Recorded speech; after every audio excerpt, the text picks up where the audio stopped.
release that audio and show everyone just what Harvey Weinstein was like. How empowering did that feel? I think that day I smiled for 20 hours straight. And me thinking more than myself of all the other women. I did something that helped others. And that's what I, was most proud of myself for doing. Coming up, The road to justice is long. waiting for a jury. For those who are victims. But this is just the beginning for Weinstein. This is the age of empowerment of women. As Rose McGowan vows He unleashed the hounds of hell on me. to keep fighting. I got some powerful allies. That's next on 60 Minutes. This trial still has, it seems, a long way to run. The world is watching and waiting. Well, he faces 5 charges, meaning the jury will have to find 5 separate consensus verdicts. The jury in the historic trial of Harvey Weinstein has now been deliberating on a verdict for 4 days. His legal team has already declared that if the 67-year-old is sent to jail, his health is so poor that he'll probably die behind bars. But the longer deliberations drag on, the more observers worry that he's going to get off these charges. Even if Harvey Weinstein is found not guilty here, he's still far from a free man. He's already facing separate criminal charges in Los Angeles relating to alleged attacks there, and that'll drag on for months, if not years yet. And then there's the prospect of civil suits, numerous women suing him for hundreds of millions of dollars in damages. The road to justice is long, But you're on the way. but we are moving towards justice for those who are victims. Gloria Allred is the lawyer representing a number of Harvey Weinstein's alleged victims, including one in this trial in New York. It's her hope that justice will be done. It's been a battle even making it this far, with only 2 of his 90 accusers getting their cases to criminal trials. What do you think of the prosecution's case so far? I have good lawyers. Some incidents happened too long ago, so have passed the statute of limitations. In other instances, prosecutors didn't think the cases were strong enough to go ahead, simply because they were cases of he said, she said. But Gloria believes we are now witnessing a defining moment in legal history, where women are finally being heard. It's very significant. I have never seen so many criminal prosecutions of rich, famous, powerful figures who are being charged with gender violence, rape, sexual assault, sexual abuse of women. Why is it? What set off the avalanche? This is the age of empowerment of women, and they're just not willing to suffer in silence anymore. They want to do something about it.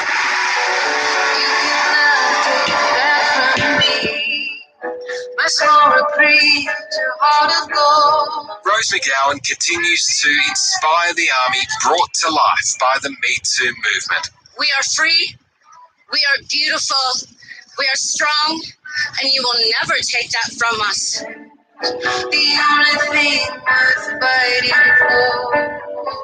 She's adamant that even if Weinstein wins this battle, they'll be making sure he still loses the war. He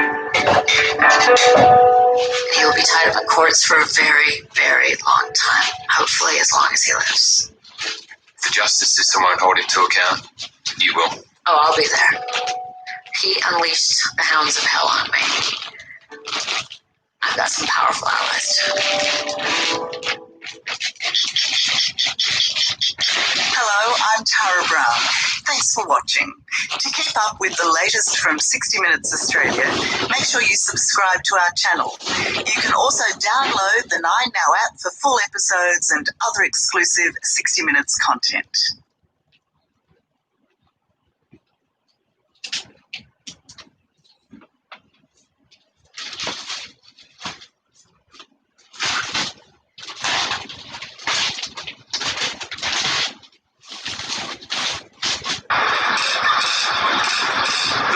has noted how hard it's been for Harvey Weinstein to tread the sidewalks of Manhattan these past few weeks. But it's not a problem he'll have to worry about in the immediate future. The jury in the trial of the 67-year-old spent most of last week considering its verdict, but they wouldn't detain the filmmaker long today.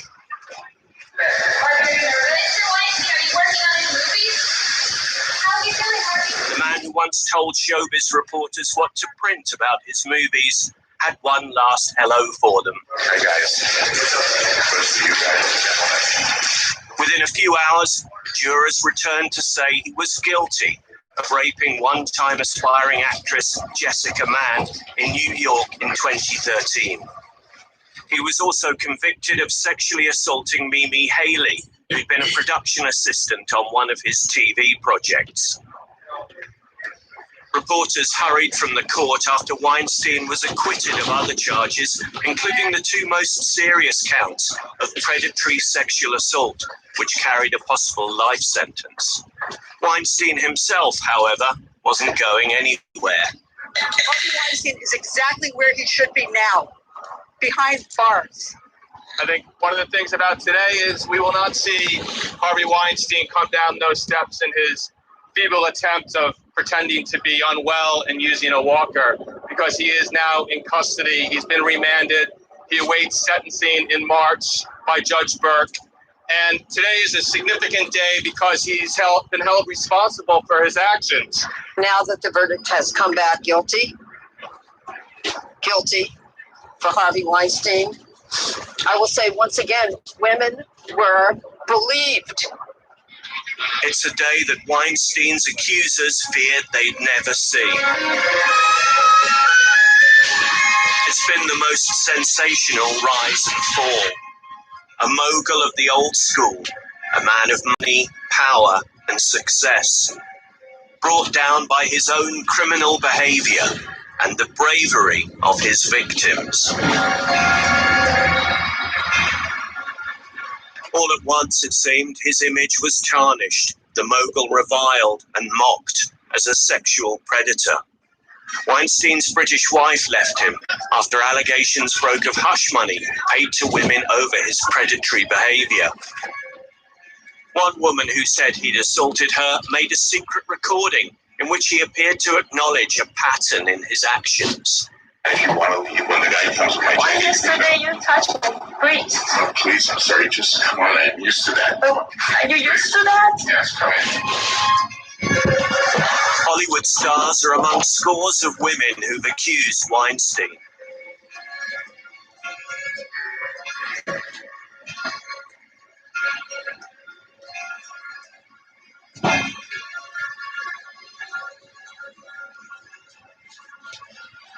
The producer acknowledged he'd caused a lot of pain. He was sacked by the board of his company. Despite the mounting number of allegations against him, prosecutors charged him with offences against only 2 women when he appeared in court. For 2 separate forceful sexual assaults against 2 different women.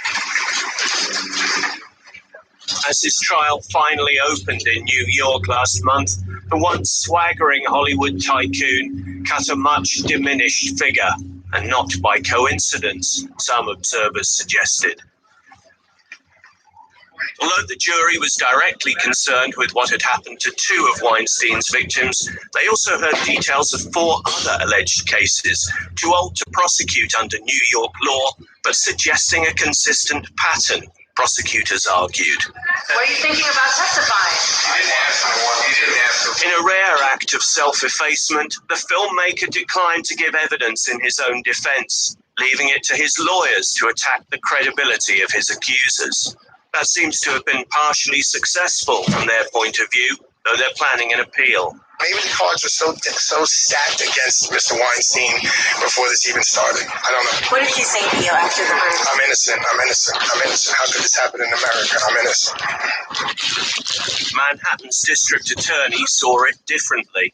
Weinstein is a vicious serial sexual predator who used his power to threaten, rape, assault, trick, humiliate, and silence his victims. He has been found guilty of criminal sexual act in the 1st degree and will face on that count a state prison sentence of no less than 5 years and up to 25 years.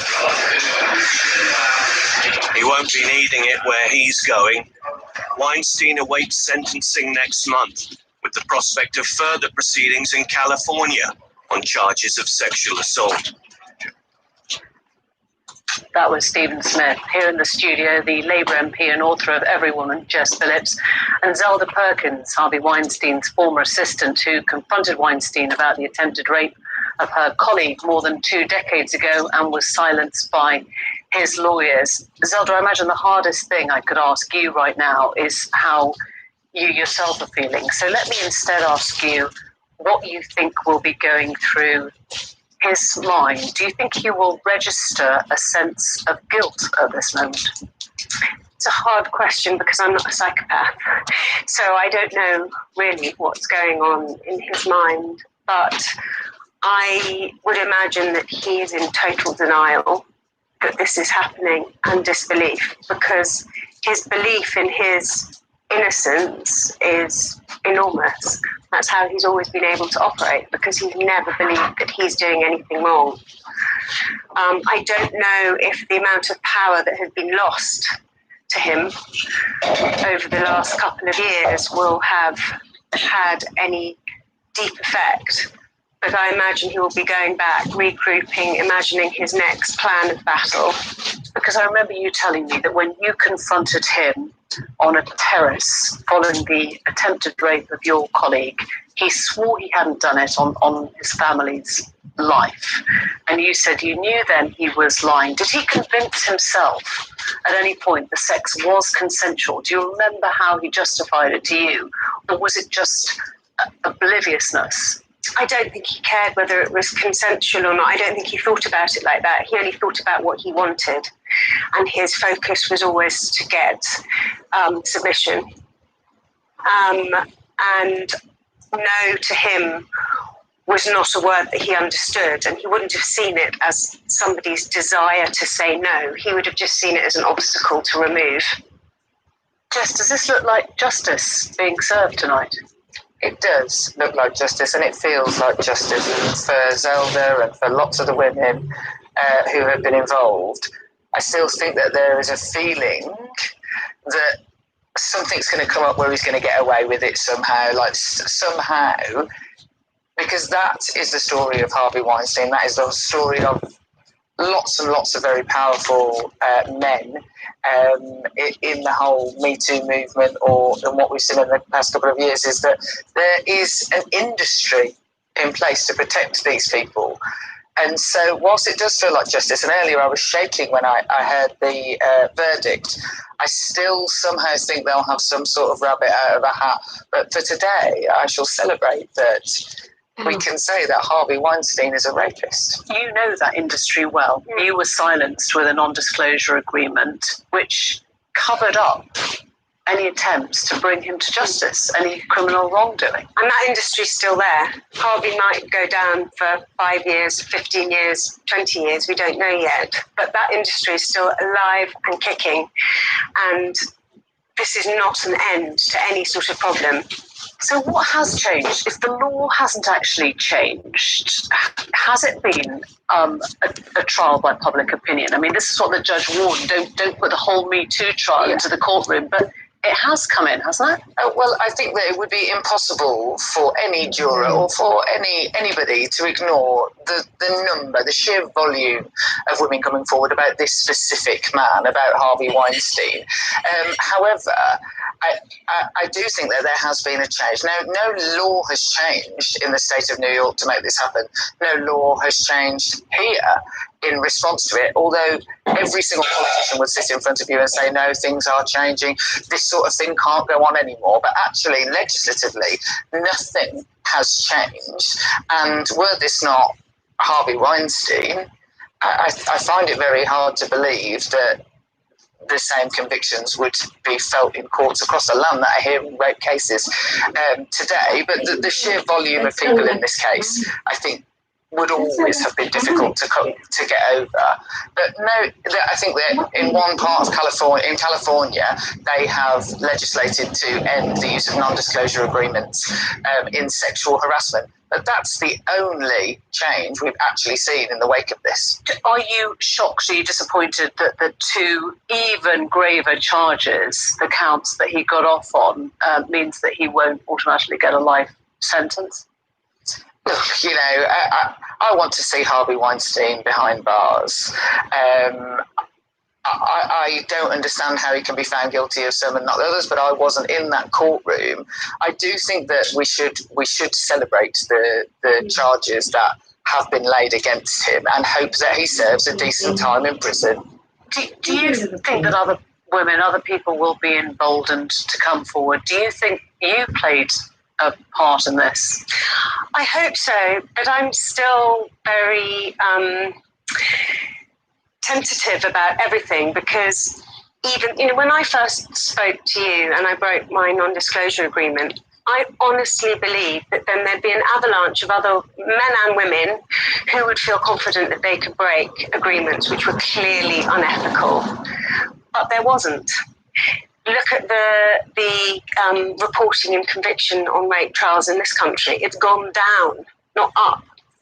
So, you know, yes, we're seeing this huge swell in one area, and, you know, there's a lot of positive work happening, but the actual academic facts are still a bit confusing. Why? I mean, first of all, I just want to say that I think that Zelda absolutely played a role in what happened today and what will happen in the future. It was incredibly brave of her to break her non-disclosure agreement, but she is one of very few people who have broken them, and I have. Because the penalty is too high and the repercussions are too terrible. Because people do not trust that the power is in their hands to do it. So there was an avalanche with Harvey Weinstein, which gave Zelda an element of cover, even though it was still incredibly difficult to do.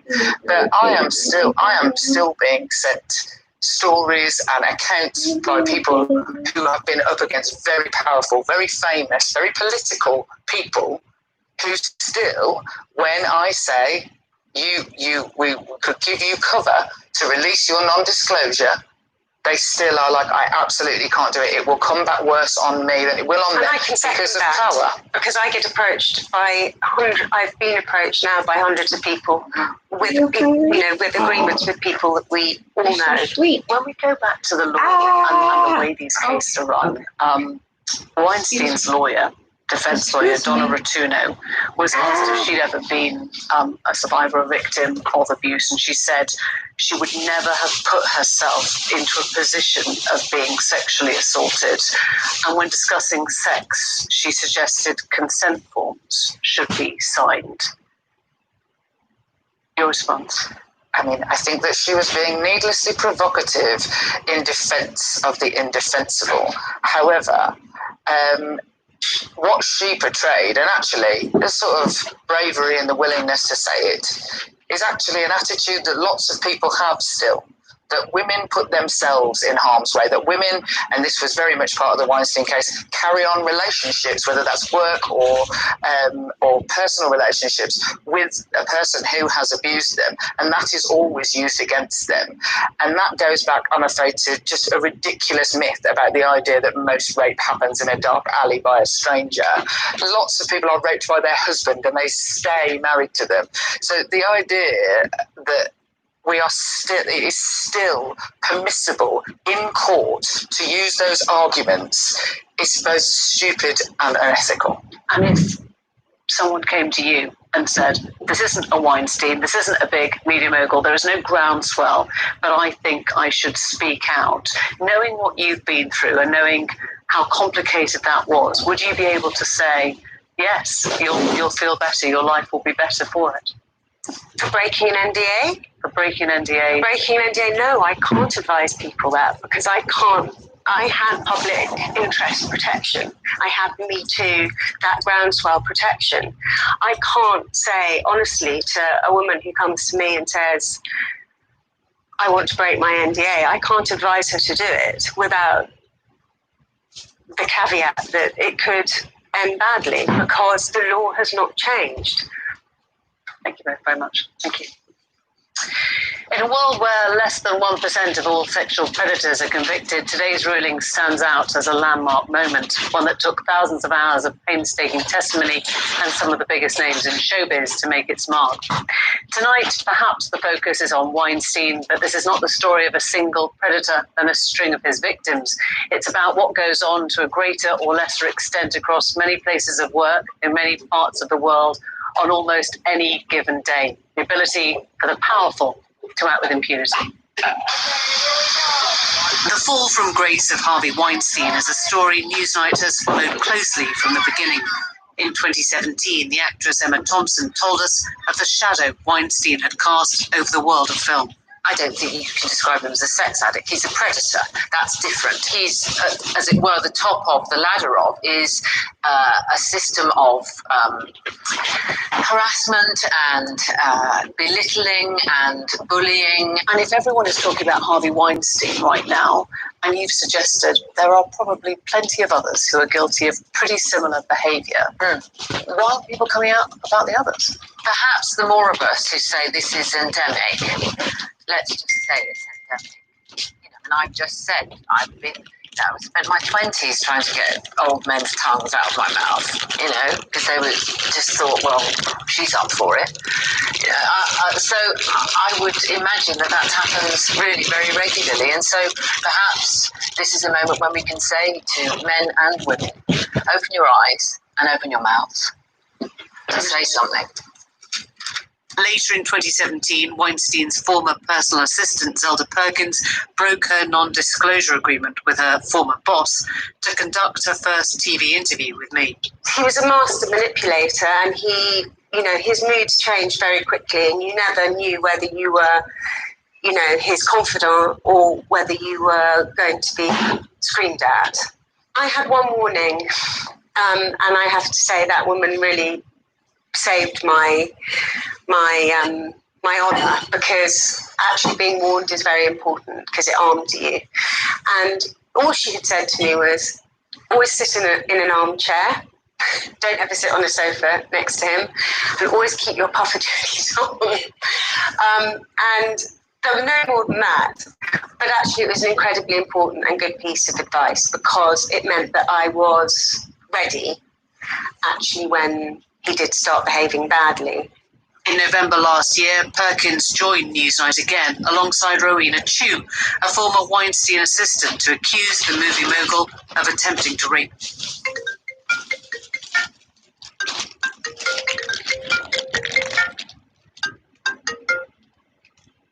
Hello? Hello? Hi. Hey. Just calling to say hello. Okay. Waiting at Shimon's on the inspection. Okay. So they haven't seen it yet, but we're sitting on the bench here. Did you get the tire? No, we haven't done that. Just went to drop off the loaded tool storage unit and then came directly here. Then I'm going to get the tire next. Okay.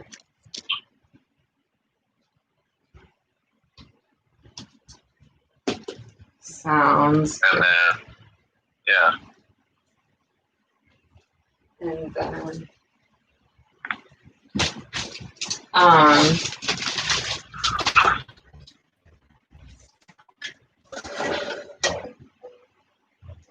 okay.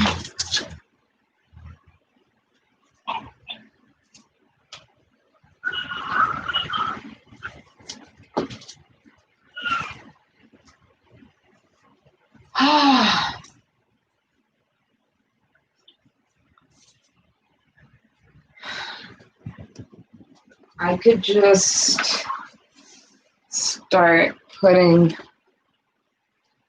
clothes in contractor bags.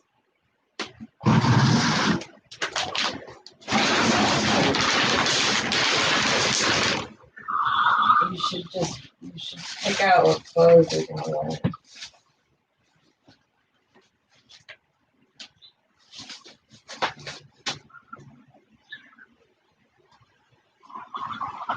Yep.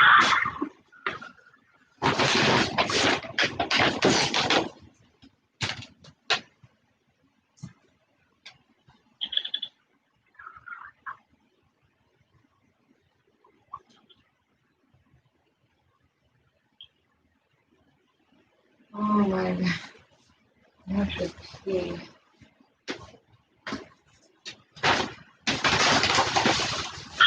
Well, go and do that. I just wanted to give you an update. I'm going to bring Mel back to the house anyway, so I'll come back. Okay.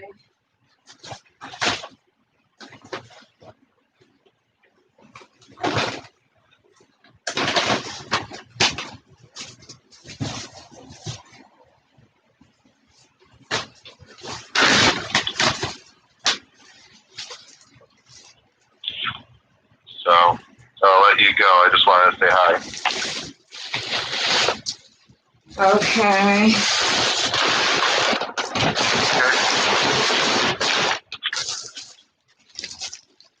Oh, little babe!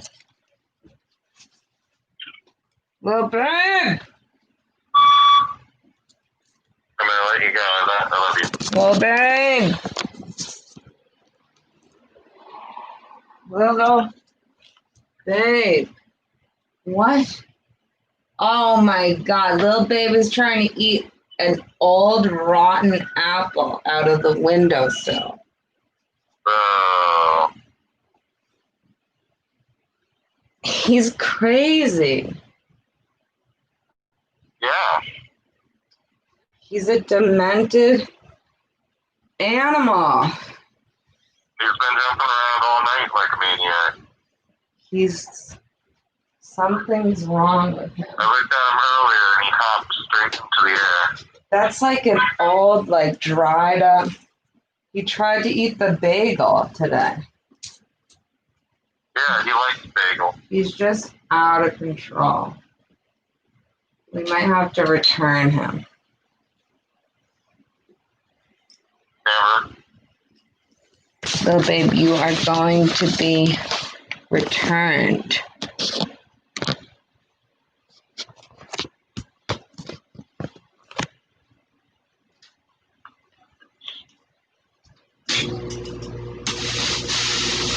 Super convention. What? No, they're just pulling up. We're next. I hope. There's that silver one behind us, but now there's the red one. Well, I hope you pass. And I hope that the Honda Civic is. I have to let you go. The guy is coming. Okay. Alright. Love you. Bye. Bye. You escaped, you fled the room. What do you think made him let you go? There was a sense that I was a slow-boiling frog, and certain things happened on the first night, but I was back the second night, and things got progressively worse on the second night. But I'm pretty sure he was in it for the long game, not super long, but there would be a third night and a fourth night on this particular trip. And I think eventually I was permitted to leave because it was, as I mentioned, part of a game, and that there would be another part to this game. Shortly after the announcement in May 2018 that Weinstein was to be charged, we spoke to Rose McGowan. The actress was one of the first to accuse Weinstein of rape in 2017. We all know what's going on, right? And there are different levels of predation, for sure. But the rot at the top, that's what needs to be solved, because we've all worked in those places. Weinstein has denied the claims made by Chu and McGowan.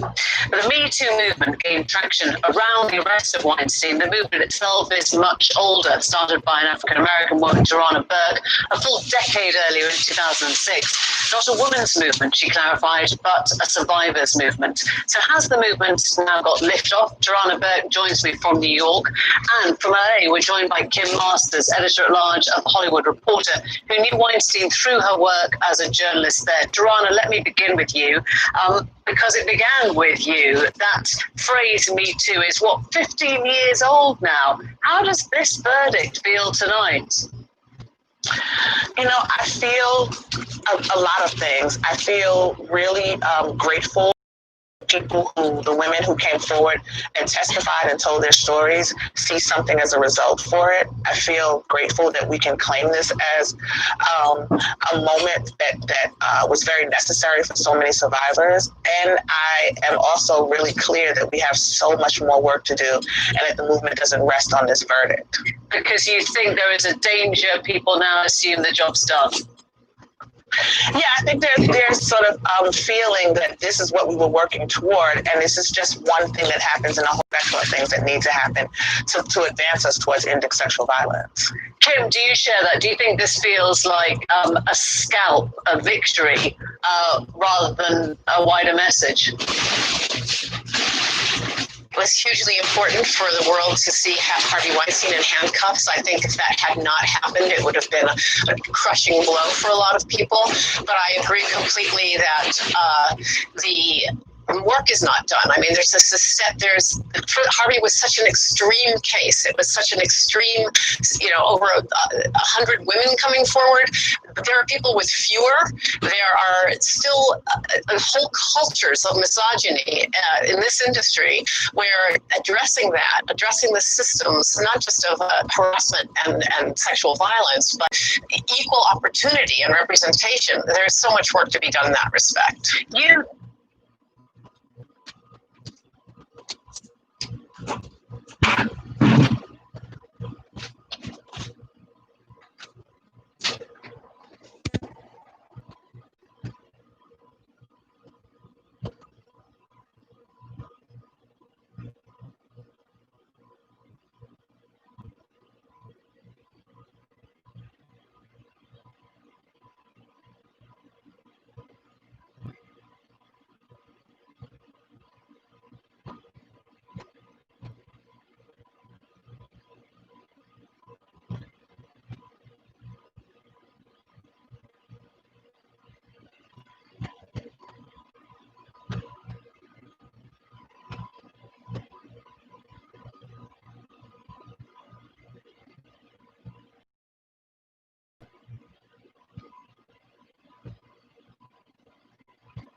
Weinstein, through your work, does this tally, does what you hear during the trial tally with your own memories of them, your encounters? Well, yes, I met him for the first time 20 years ago, and he asked what I had heard about him. It was an off-the-record lunch, and I said, I've heard you rape women, and he didn't exactly deny it. And so for the next 20 years, we were considering how intermittently, how can we get that story? I don't think it was gettable until his power started to diminish, and I think people within his own company helped to bring this about, honestly, if the truth were told. I know he believes that. So yes, this is who we thought he was, and this is who he turns out to be. And the image of him saying, I'm innocent, and how could this happen in America, is such a perfect narcissist reaction to this conviction that it is just what you would expect. I'm grappling with that, Joanne. I wonder what you make of it, that a man who was confronted with questions that his reputation as a rapist preceded him 2 decades ago wouldn't be worried about that. These are being called the new billion-dollar solar panels. They're a new generation of super powerful solar panels that was just released on the market. After billions of dollars of investment and research by the world's top technology companies, electrical engineers have created... Well, why would he be worried? He was surrounded with so much power and so much privilege, and he was in the middle of a system that protected him from so much. So I can imagine with that much arrogance and that much power that he wouldn't be worried. Do you think is there a problem with the way you cover Hollywood? It sounds like you confronted him straight away, but quite often on the showbiz beat, there are questions you can't ask. There are contacts that you will lose. There is a lot of silence bought and paid for within the movie industry.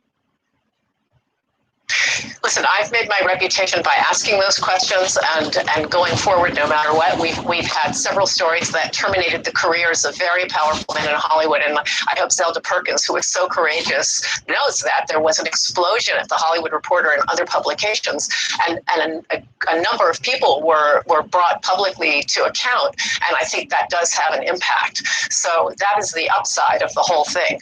And I do think that this also emboldened other press in this industry to be more aggressive. But yes, you're right. There has been a track record in the past of a lot of back scratching. I never wanted a part of it, and I know I've never done it. Joanne, it was interesting hearing Zelda say she used your movement, she used Me Too as cover to be able to break her own NDA, but that she wouldn't recommend it to any woman coming forward now because you are quite often not believed. So she thought it didn't. Nothing has changed really in the law. Well, this is the thing. These laws are very narrow. There's a lot of conversation about why he wasn't convicted on the other 3 charges. And that has a lot to do with how narrow the laws are and how little they cover in the reality of what happens when people experience sexual violence. So I understand her being cautious and wanted to caution other women about the price that they have to pay, because ultimately the price goes on the head of the survivor. We're the ones who have to make the sacrifices, and we're the ones who carry the brunt and the weight of things that happen. When it all comes out, it's the survivor oftentimes that loses and gets the short end of the stick. So I understand her wanting to caution people to be very careful. But I also know that this movement has provided community for people in ways that we've never seen before. And they know that when they come forward, that they are not alone, that they are doing that in community with millions of other people who have had similar experiences. And I wonder whether you both feel, I'll start with you, Kim, that something has changed in that verdict, which is the recognition by a jury that consent or consensual sex is a very messy, complicated concept. It's not black and white, and it can't be reduced to how you go along with something, because it's fundamentally about power. I mean, that doesn't make it easy, does it? Me very wrong. I'd rather be very wrong that to see the Manhattan DA take a victory lap when he did not pursue Harvey Weinstein for years, but to give them their due, I do believe the prosecutors in this case were able to educate the jury somewhat, saying that rape, as was mentioned earlier, is not this TV version of an assault in a dark alley, and it's complicated. And so I think that may be the main advance from this whole exercise. And that makes it complicated for men, doesn't it, Charlotte, who aren't sure whether they've had consensual sex or not? Hey everybody, stop clicking around. I am in the woods with some water going in the background near my house. And in the next 30 seconds, I'm going to show you how to use this solar power bank from 4 Patriots to charge 2 huge devices at the same time. I'm also going to show you how you never have to run out of battery power for your phone ever again, even if you're in a dire situation. And that's because I'm holding a Patriot Power. I don't think consent is complicated. I think that there's a spectrum that we have to look at, but I think that consent in and of itself is not a complicated concept. And when we make it messy and complicated, we get to places like where we are now. There are very clear ways to get consent from people who you want to be intimate with or who you're in intimate relationships with. And people need to exercise that. But more importantly, they need to know that you can revoke consent as well. So a lot of this is about getting consent, but a lot of it is about the fact that regardless of where you are in an intimate situation, everybody has the right to revoke consent. These don't have to be complicated issues if we would talk about them head on and really unpack where people have issues. That's a big issue. Takes us to a whole new place. But thank you both very much indeed. Thank you.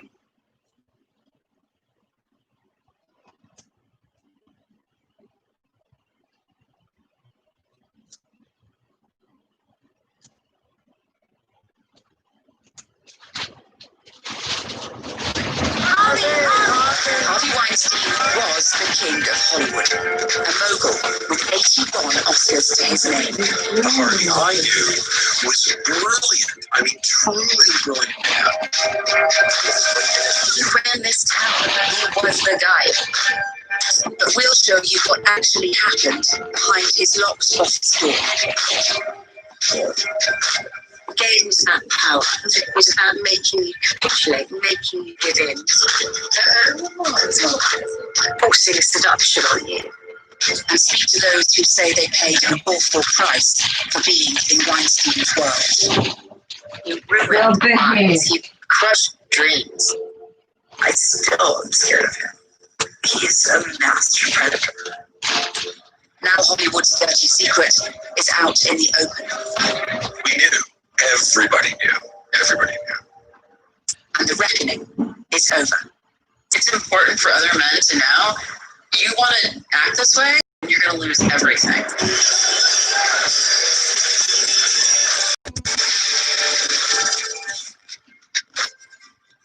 Mr. Weinstein, hi, Thomas Peter from Sky News. I wonder if you tell me, do you believe all of those women are lying? Do you believe they're lying, sir? Thank you very much. Are you ashamed? Any messages for the women? Harvey Weinstein has refused all of our requests for an interview, so we tracked him down on the street. He still wouldn't talk, but the women who say he altered their lives forever will. You're out of control. To try and understand what happened, we listened to stories like Rose McGowan's, who was one of the first celebrities to accuse him of sexual assault. It was 1997, and she was at the Sundance Film Festival, already a star in the making. Weinstein invited her to his hotel room, where, she says, he raped her. Skilled predators take a lion. They look for the weakest one in the pack, don't they? The one without the protection. Because there are actresses he didn't target because they had better representation or better people around them. Or there's something, they didn't have that crack, maybe. But he targeted an awful lot. And like a super predator, with night vision goggles on, he saw what he needed to see and he did what he needed to do. His whole world was set up to rape, to consume, to eat people's lives. He's a dastardly human.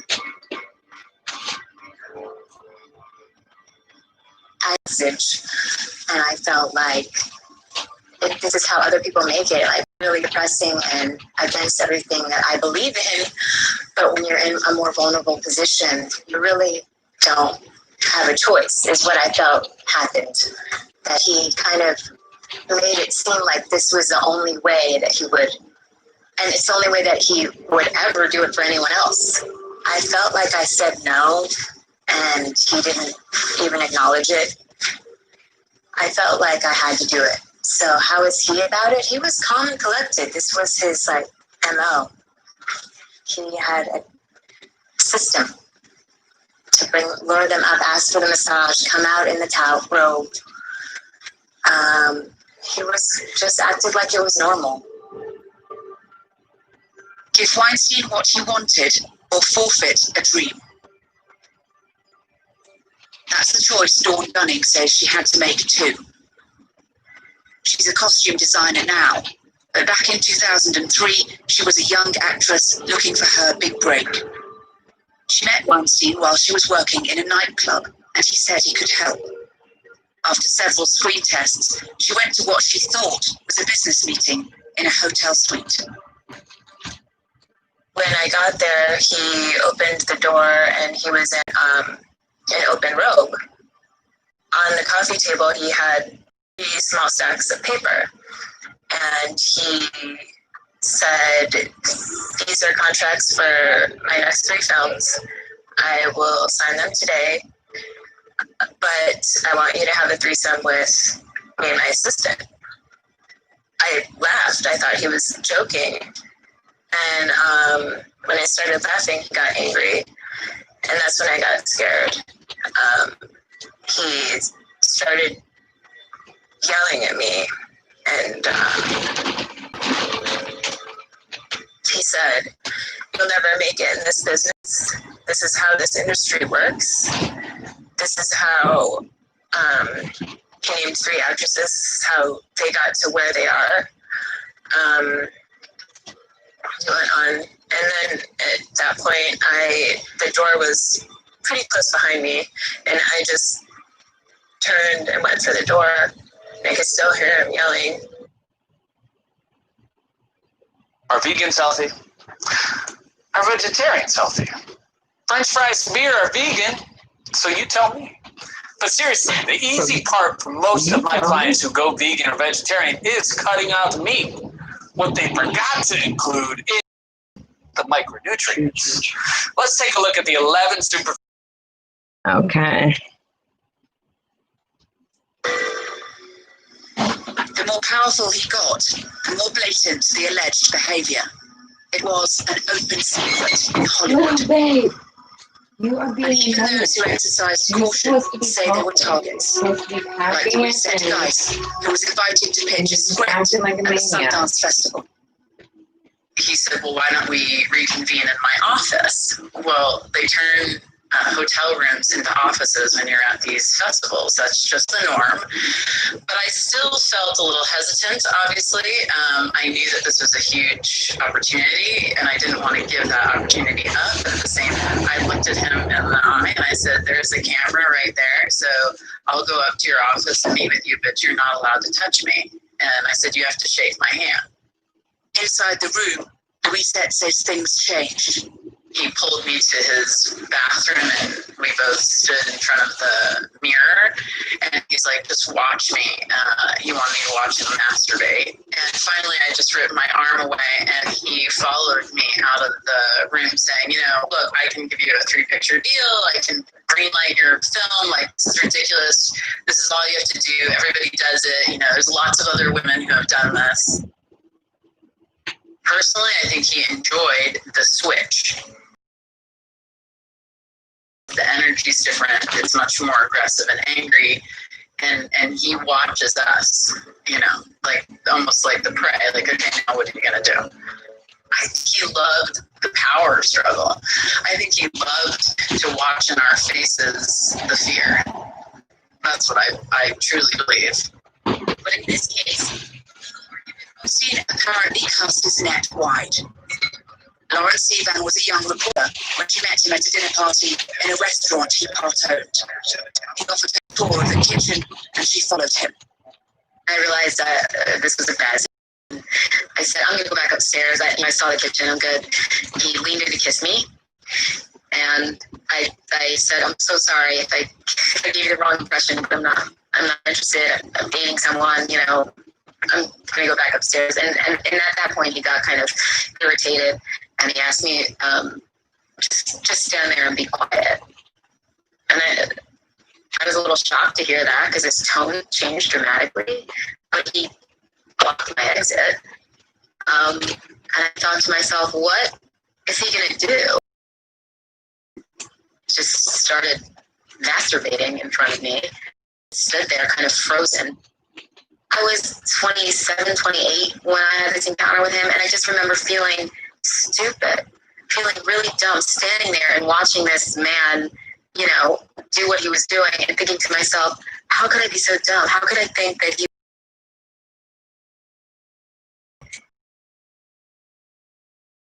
He had a plan. He knew exactly how to get me down there.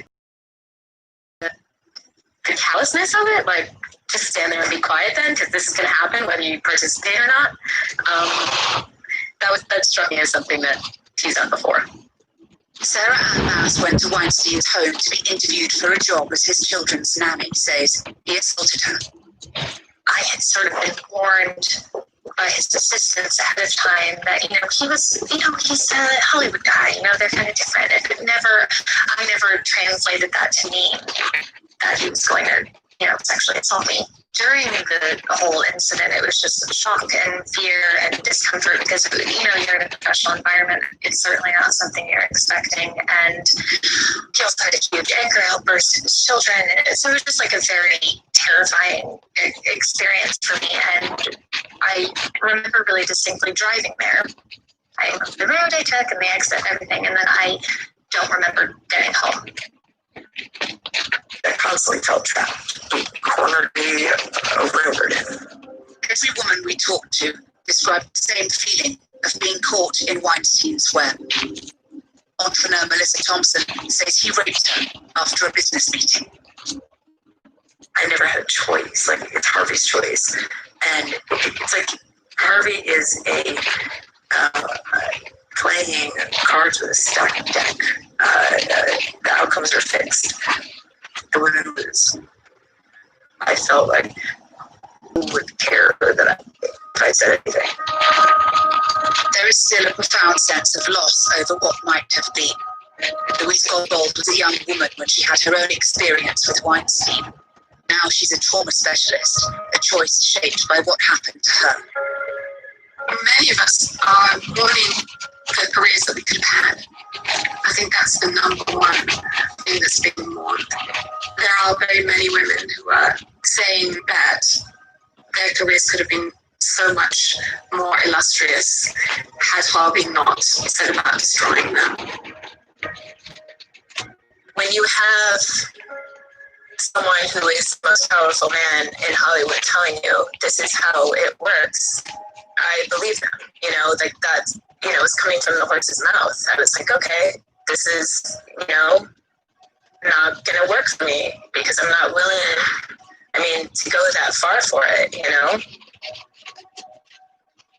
When you're kind of almost hunted and treated like a piece of meat, that does something to you. No woman at any stage of her life should be told that you have to do a sexual act in order to have a career. I'm sorry, but it's pretty basic. Harvey Weinstein has always maintained that any sexual encounters were consensual, but his accusers say he preyed on vulnerable young women, unchecked, for nearly 3 decades. They want to know how and why it continued for so long.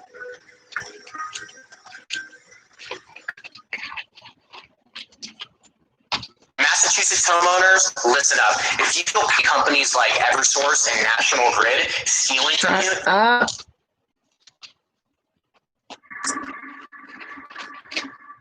There are lots of reasons why no one stood up to Harvey Weinstein. One of them is that well before he was famous, he was known as a bully. In the summer of 1980, Paula Wojciech worked for Weinstein on his first film. It was a horror called The Burning. Paula was to become one of the earliest alleged victims of Weinstein's inappropriate behavior. I didn't realize how upset I was until I got outside the door and I kind of started shaking and I broke down and started crying.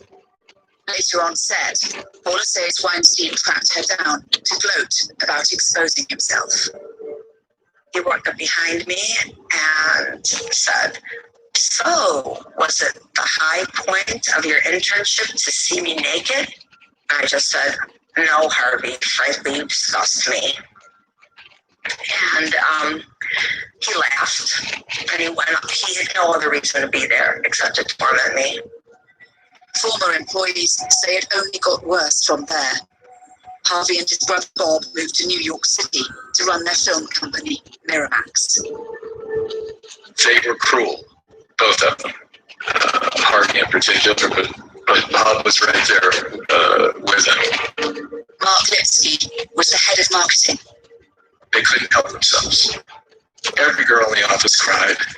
I don't know what the expense budget was for flowers, but lots of money was spent on, next day apologies and begging forgiveness. I think a lot of people who worked for them suck. Why don't you think anybody stopped him?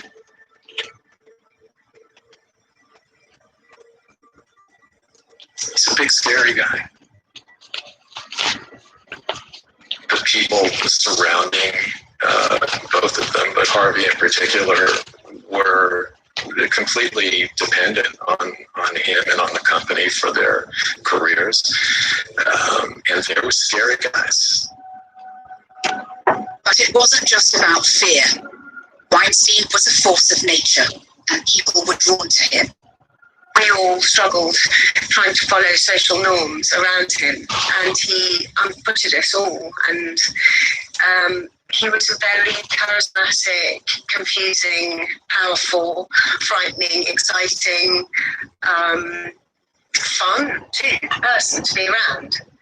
And he played with all those emotions with you all the time. You were always in a sort of state of slight confusion and survival with him. He knew how humans worked. That's what made him such a great storyteller, such a great producer. After 15 months, U.S. Attorney John Durham has filed the first criminal charge in his investigation. The man that he charged, who has now pled guilty, was the primary FBI lawyer who was assigned to provide legal support to the special counsel led by Bob Mueller. So what was his crime? Basically, here's what happened. When the special counsel first began, the CIA sent them a memo saying that Carter Page, who was a Trump campaign advisor, used to be an approved operational contact for the CIA, and that he reported back to the CIA on his interactions with Russian intelligence officers. However, when the FBI applied for the FISA spy warrants to surveil Carter Page, they told the judge that Carter Page had contact.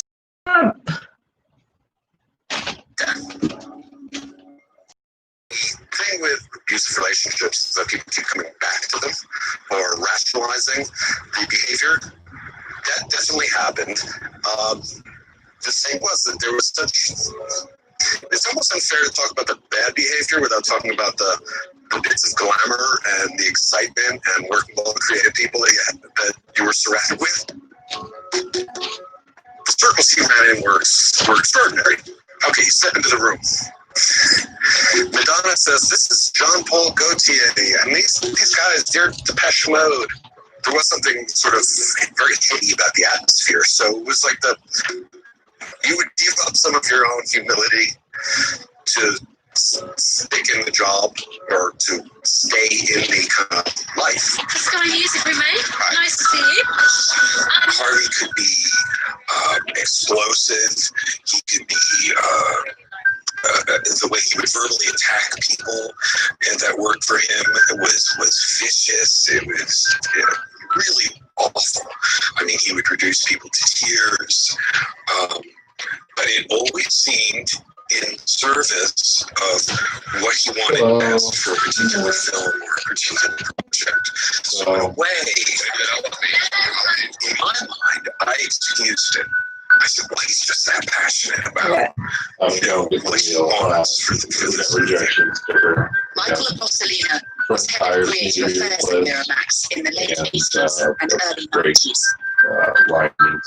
I guess if it was enough, that was so extraordinary, and that you were learning so much, and that you would work on something, and in the next month, it would be in theaters nationwide, and it would be Oscar talk.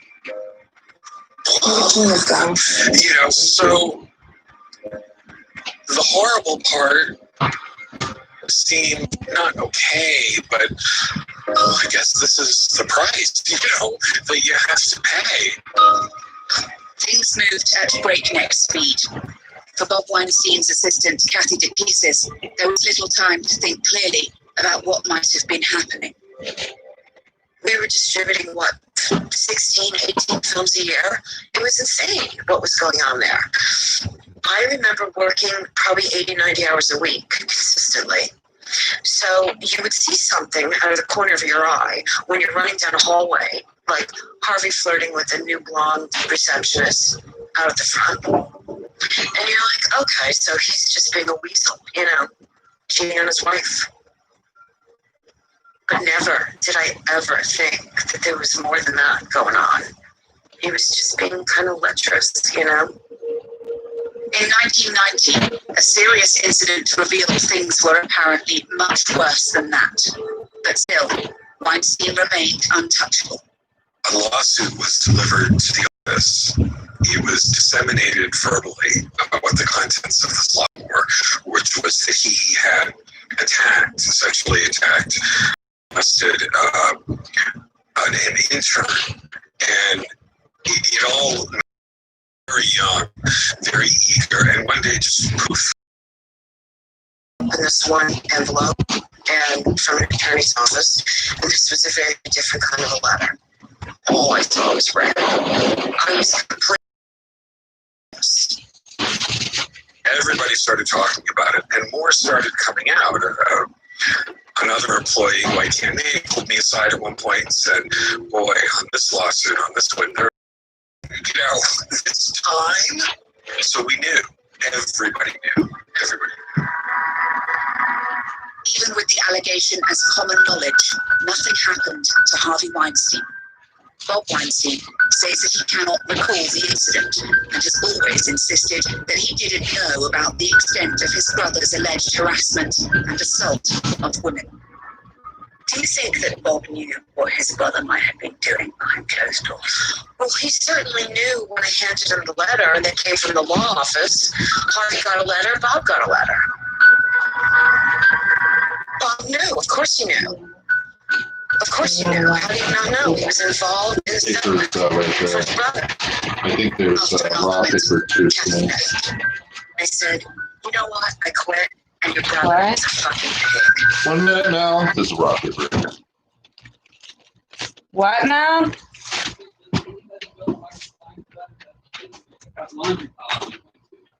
Oh, that was sitting there? It wasn't there. Who's doing the laundry? Did your mom wash it? It's a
Oh, babe, what are you doing? What are you doing? What do you think you're doing?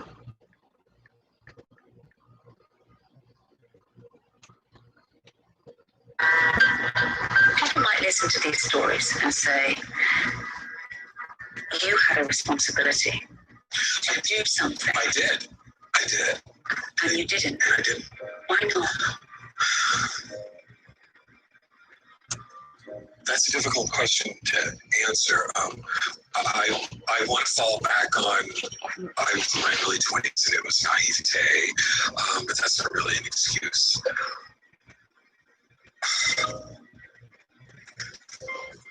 It's not that we didn't have a concept for sexual harassment, but we didn't know what to do with it. This is terrible, but this is what I did. It seemed shrug-offable. Yeah.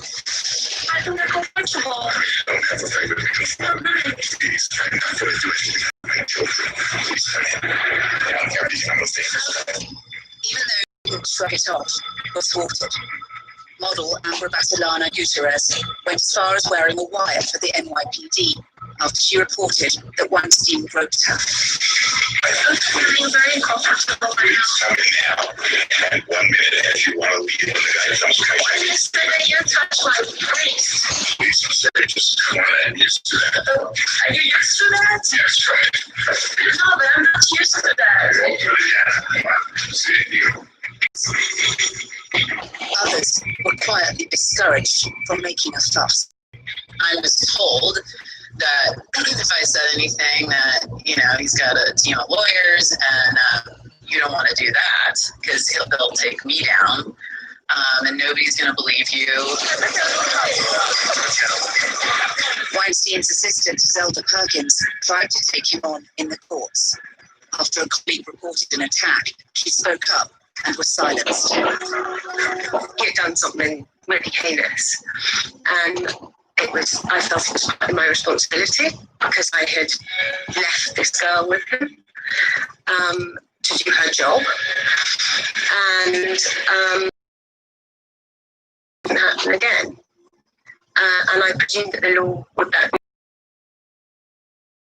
Weinstein's legal team swung into action, and like others, Zelda found herself signing a restrictive non-disclosure agreement.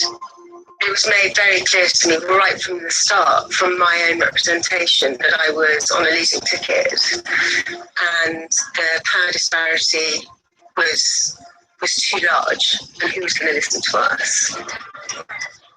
Yeah. He behaved the way he behaved because he could pay everything down. He had the power to tell everybody what to do. He was above the law. With so what do we do? We don't have to do anything. There have been many reports about what Harvey Weinstein did. What about the pool? We don't have to worry about an example of how he behaved behind closed doors. But you don't have to worry about that. Sure, you still want it anyway? Yeah, it's not huge stuff that has to be fixed. Which works better for getting rid of nail fungus, apple cider vinegar or tea tree oil? Most doctors tell patients to soak their feet for 20 minutes a day, every single day, to restore healthy nails. Sure, this could help relieve symptoms such as pain and itchiness in the short term effect. Most don't know that it takes up to a few months of consistent soaking for the nail to heal completely. And until a brand new nail is grown in, free from fungal pathogens, recurring infections will haunt fungus sufferers for years, even decades. So what can apple cider vinegar and tea tree oil do to help? Turns out, nothing. That's right. It works easy as scrubbing toenails with topical treatments such as apple cider vinegar or vapor rub every once in a while. Everyone would have healthy pink toenails. But that's not the case. Instead, over 68% of people over the age of 60 have toenail fungus. Toenail fungus isn't something that can be scrubbed away. It's actually trapped. So if you have a failed inspection sticker, you can get whatever you need to get done on the car and then get it inspected. Okay. But what does that have to do with the plates? It has nothing to do with the plate. Oh, she can still do it to Gloria? Yeah.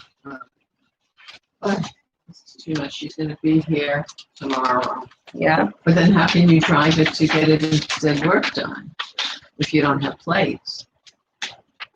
So it's not that we're taking the plates off my car and putting it on the Subaru. Because it would go out anyway. I appreciate it. No, I appreciate it. Lunch. I told them I'm not getting lunch anymore. They said, if you change your mind, even at the senior center, when you're at 100 Center, people there take the lunch anyway. Yeah. I said, really? But they get lunch. They get two lunch. They get a lunch and a dinner. How much do you need? Right. I don't really care for their lunches, to tell you the truth. Yeah. It was very sweet of Gloria. Yeah, they're not that great. No, they're not. Oh, yeah. I agree with you. That's nothing, anything that ever works right for them. Well, he's got to just fucking stop complaining about every single fucking thing and realize that he has a blessed life and take advantage of it. That's right.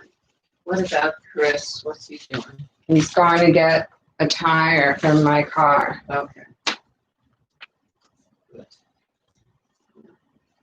Or the other car. For my car.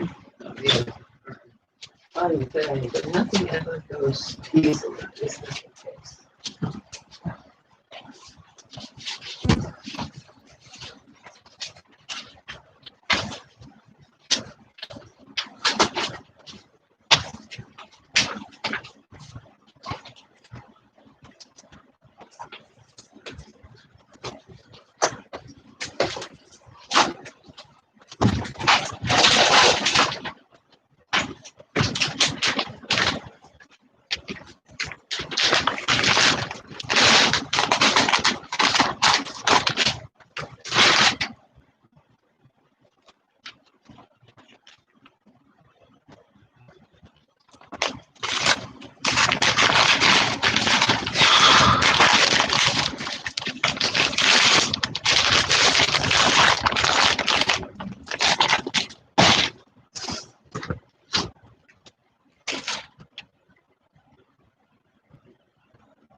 Got some dust on your face, little babe.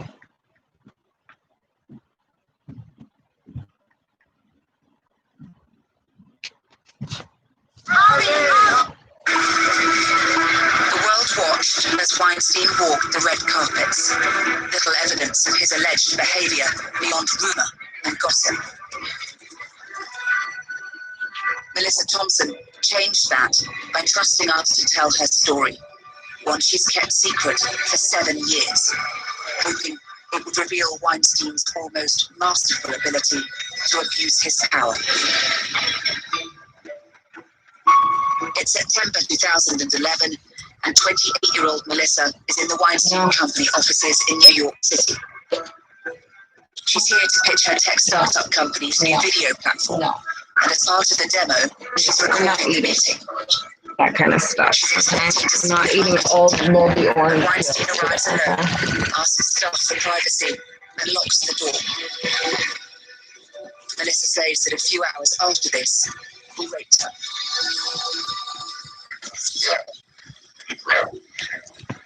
All right, Mr. Thompson.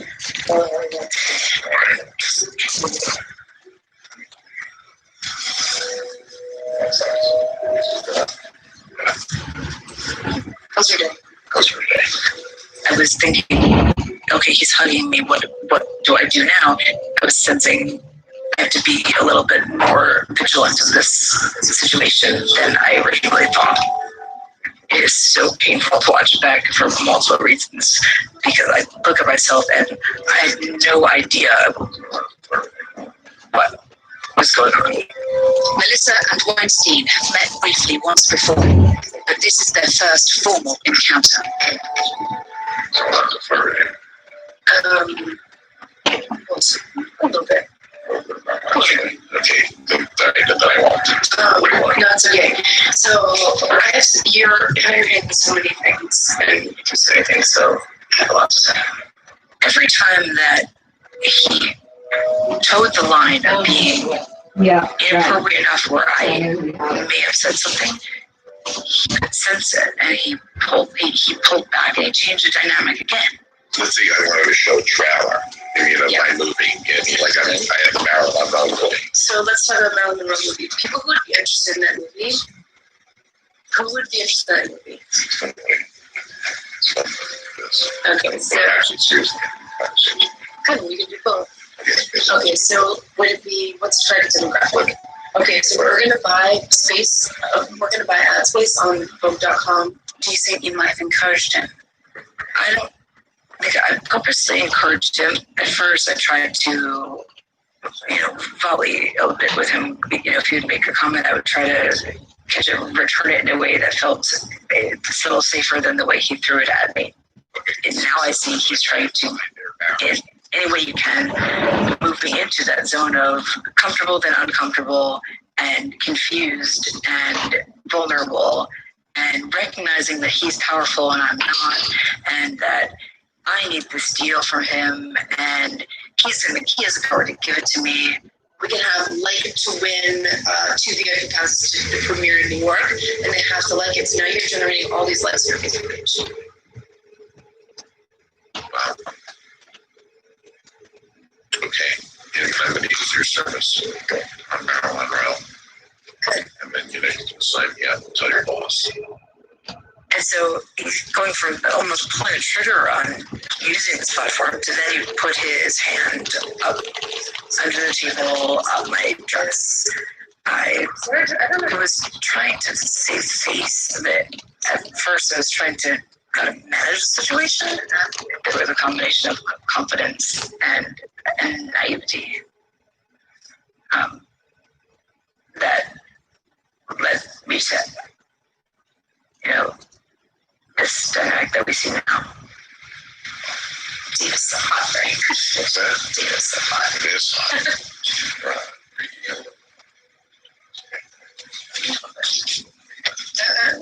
It's a lot. So another thing I was thinking is, Serge, I don't know how much you were involved, but the Serge's apartment movie with Skyrocket. Also kind of app thing. I don't know. It's like a buy the look where they wanted to, in the trailer, they wanted people to be able to buy our clothing. So they partnered with Outlook and whatever you fly. Okay, whatever. I can do that too. I tried to keep it on script in terms of pitching him the product, but he was still touching on the shoulder. He was still touching me on the shoulder. Through your head as that's happening. What do I do? How did I get myself here? I lost my train of thought, and I was trying so hard to gain back my own mental footing.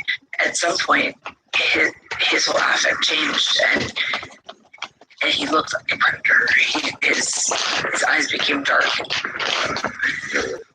I was reeling over the dynamic he created and was controlling, and I couldn't understand how to counterbalance him, and the answers, it wasn't possible. But at the time, I didn't know that, and I was sort of struggling with it.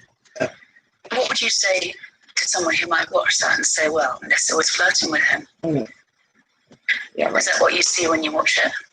Yeah. It was more tricky than I think it is possible to judge from looking at it. I worked on Wall Street before I went to business school. I worked in an environment that was heavily male-dominated. I thought I could handle it. I had never met anyone that I couldn't handle until Harvey Weinstein.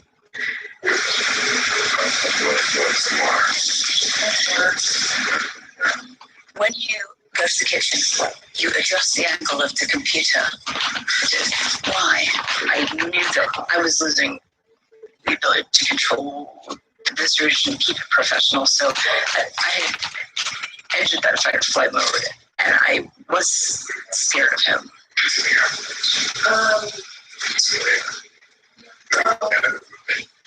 Well, I'm not going to go into a movie, but I'll meet you somewhere. Wait for a drink. Sorry. It's 334. And 30 trip like your man. Were you under the impression that meeting was to close the deal, potentially? Yes. So it wasn't at 10 p.m. It wasn't an invitation to come to his hotel room. It was an invitation to a hotel lobby that was within blocks of the office. And so that to me felt much safer than being alone with him in his office. He walked in with a brisk stride and found me in the lobby. Didn't even sit down. And I had ordered a Diet Coke, and he threw cash on the table. I said, hey, we're going this way. We get into the elevator, and before I know it, he opens the door and closes it and locks it. And I look around. I said, I'm in Harvey Weinstein's hotel room. How did I get myself here? And that's probably the wrong question to ask. I don't know, how did I get myself here? But that's what I was doing the entire time. It's difficult to explain, but he's a master predator. Weinstein denies all accusations of rape. His lawyer at the time, Benjamin Braffman, told us that there was no evidence of anything forceful in the video, only casual, awkward flirting from both parties. He also said that it was produced by Melissa to help her case in a civil lawsuit seeking money. For Melissa and many of the other accusers, this video doesn't just reveal bad behaviour behind a locked door. It's also evidence of what they refer to as the Weinstein complicity machine, a system designed to serve up young women and look the other way. They put money over morals, and I want my daughter to grow up in a world where decisions are made driven by a sense of humanity and compassion, and people are held accountable, because it's no longer just, it's not just Harvey Weinstein, it's many people who could have done something and didn't. I feel incredibly angry that Harvey harmed so many women, and that so many people supported his behavior. I think that's been the hardest thing, is that we were all duped, but duped by groups of people. The only way someone like Harvey Weinstein gets away with what he did for so long, so many people, is because there are people facilitating it around him. It's not just people looking the other way, it's people making it happen. I think it was about business. They prioritized business over his behavior being very immoral, unethical. It was all about winning the Oscars. And the Oscars kept coming until something unexpected brought down the king of Hollywood.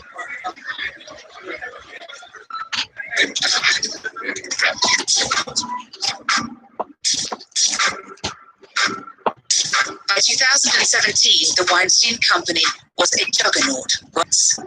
Harvey Weinstein was part of a network of the ultra-famous, uber-wealthy, and mega-powerful. I will be embarrassing many superstars tonight, as usual, and I'm probably in a rare position to be able to get away with it, because unfortunately, what can they do about it? But then, something extraordinary happened. A small group of women published their stories. That included Rose McGowan, who had finally decided it was time. I've been plotting and planning and playing my own game of chess, because culturally we weren't there. We weren't there, and I knew if I had just come out in some little story, I would have been crushed. They painted me as if I was erratic and crazy for years, and it would just go into their playbook. So I had to wait, and I had to bide my time. Zelda Perkins broke free of her non-disclosure agreement. I realised there must be lots of other people in my position, and that it was really important to show that if I broke the agreement, the earth wouldn't open up and swallow me, and that it would give other people the courage to come forward, and that we could just get this over and done with and explain properly and send him down. They got their timing right. Some of the most famous names in Hollywood came forward, alongside dozens of others. It was one thing that the article came out, and I thought, okay, well, great, they got him, if you will. It was right after that he said, oh, it's such a good story, I want to buy the movie rights. It was such a condescending, disrespectful comment. I'll put my face out there. I had no intention of saying anything publicly, because honestly, who am I? I'm not, a major film star, but I knew those women were telling the truth, and I couldn't believe how brave they were for coming out against him. And so when a reporter called me and said that he had heard that something had happened to me in the past, I said, yeah, I'll tell you everything. I'm telling the truth, and I did nothing wrong. And I had to kind of repeat that to myself, to give myself the courage to just put something that was very private and very traumatizing out there. I didn't imagine the story to be as big as it was. I really didn't. I thought that it would be out there and he lied about it and pay to make it go away. That's what he's always done. But I felt like at least I would feel like I did my part, but the story would go away, because all of a sudden, all of these women started coming out of the woodwork like it was an avalanche of accusations against him, more than he could keep track of or try and keep quiet. And then I realized, wow, this is really happening. The house of cards came tumbling down with astonishing speed. Thank you, man. Harvey Weinstein's second wife left him. He was sacked from his own company. And he checked into a rehab clinic for sex addiction. Yeah, I'm not doing okay. I'm trying. I gotta get help. You know what? We all made mistakes. Second chance. I hope. Okay? Thanks, guys. Thank you. But from the ashes of his entertainment empire rose the Me Too movement, and with it, a global reckoning on consent and the abuse of power. I can't say that I anticipated the global aspect of it, but I was hoping that it would show people everywhere that they could topple a power structure, that it would have a big domino effect. I have been silenced for 20 years. I have been slut-shamed. I have been harassed. Would you call what has been sparked a revolution? I think it's completely revolutionary. I can't remember the last time there was one, other than, there's the civil rights movement, there's the gay rights movement. We needed a revolution. We needed a reset. Women have played nice for a real long time. I didn't suspect it was getting women very far. The thing that puts it in perspective for me is that so many men, they're saying, do we just live in fear or, feel uncomfortable or question how we're acting all the time? And it's like women. The movement grew, some feeling its power, others testing its limits. Me Too, touching every part of society. Stop. I mean, it's really mind-blowing that women are treated this way, and that we have all been told we have to just put up with it. It's just the way it is. Well, guess what? It ain't that way anymore.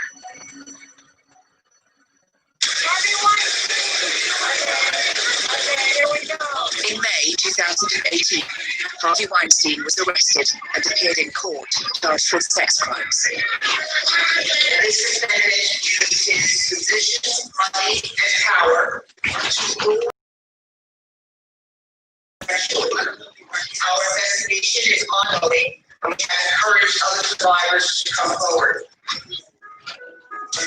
Seeing him in handcuffs, made me cry. I never thought I would see the day,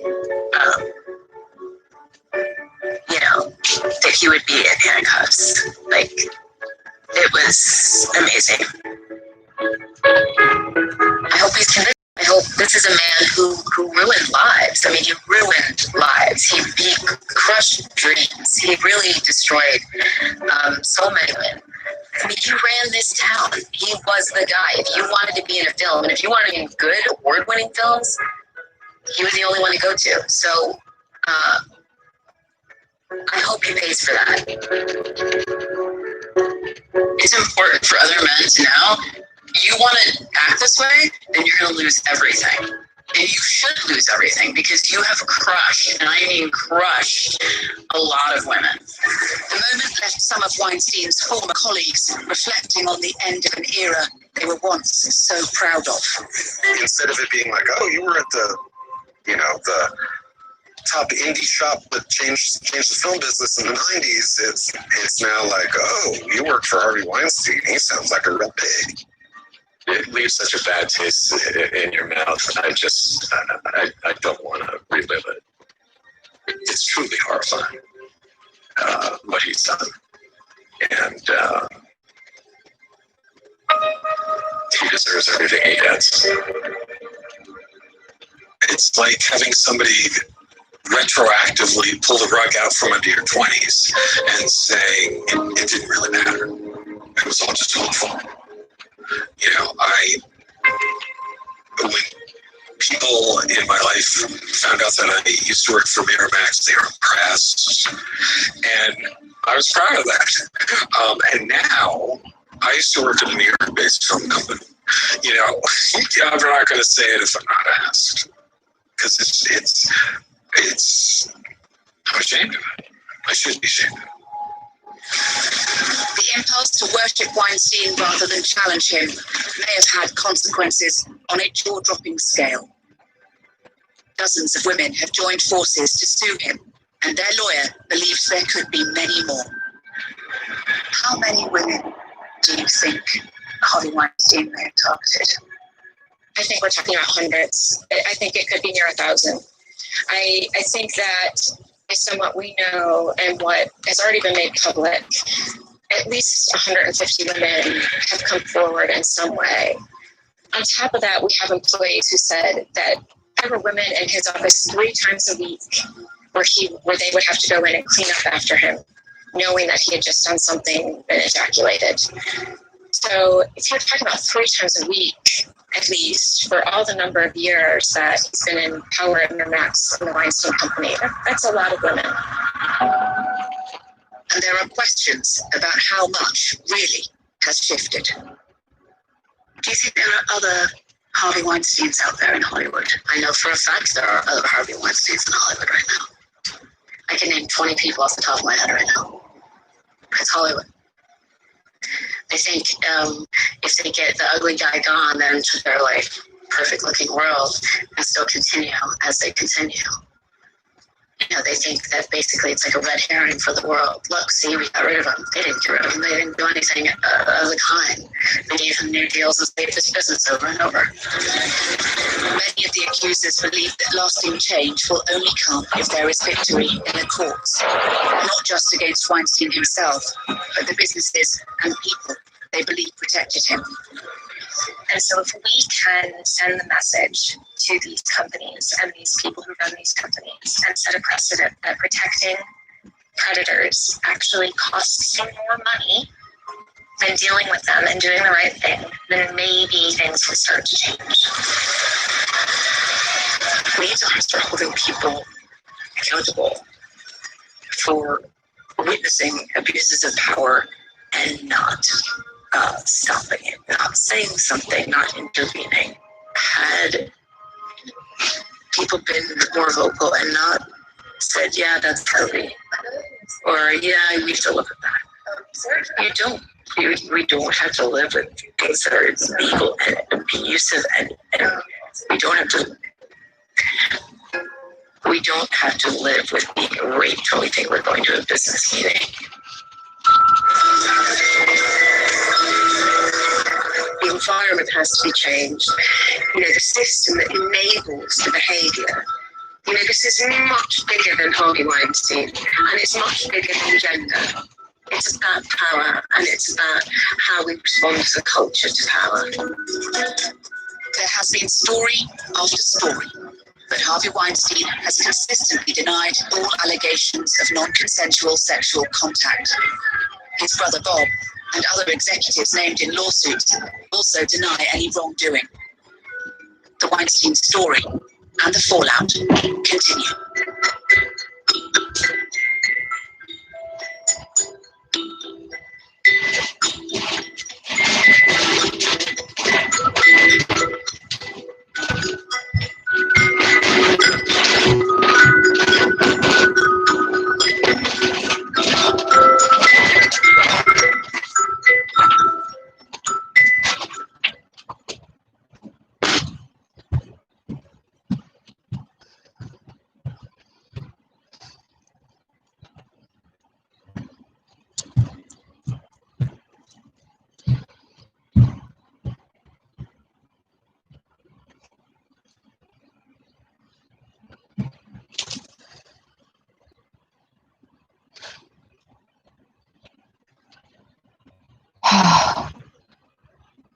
These are being called the new billion-dollar solar panels. They're a new generation of super powerful solar panels that was just released after billion.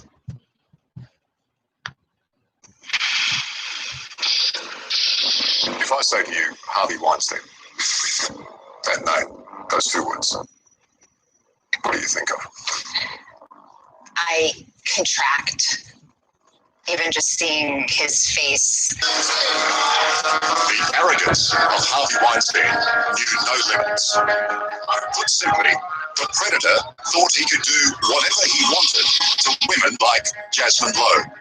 12 years ago, he pretended to be her friend and promised to make her acting dreams come true.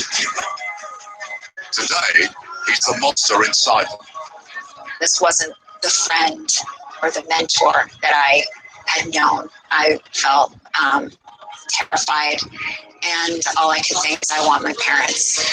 What's extraordinary are the numbers.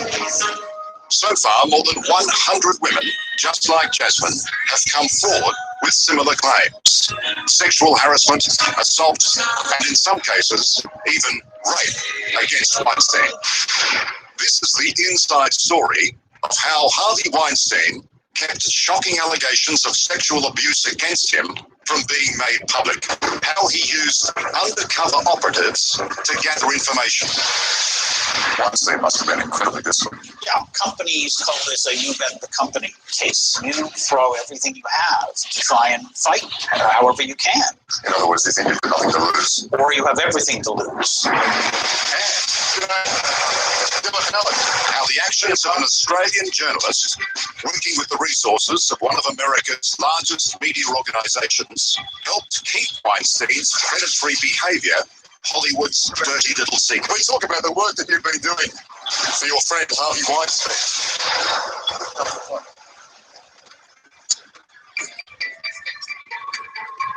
It's here in New York City that Weinstein first began to build his power base and movie empire.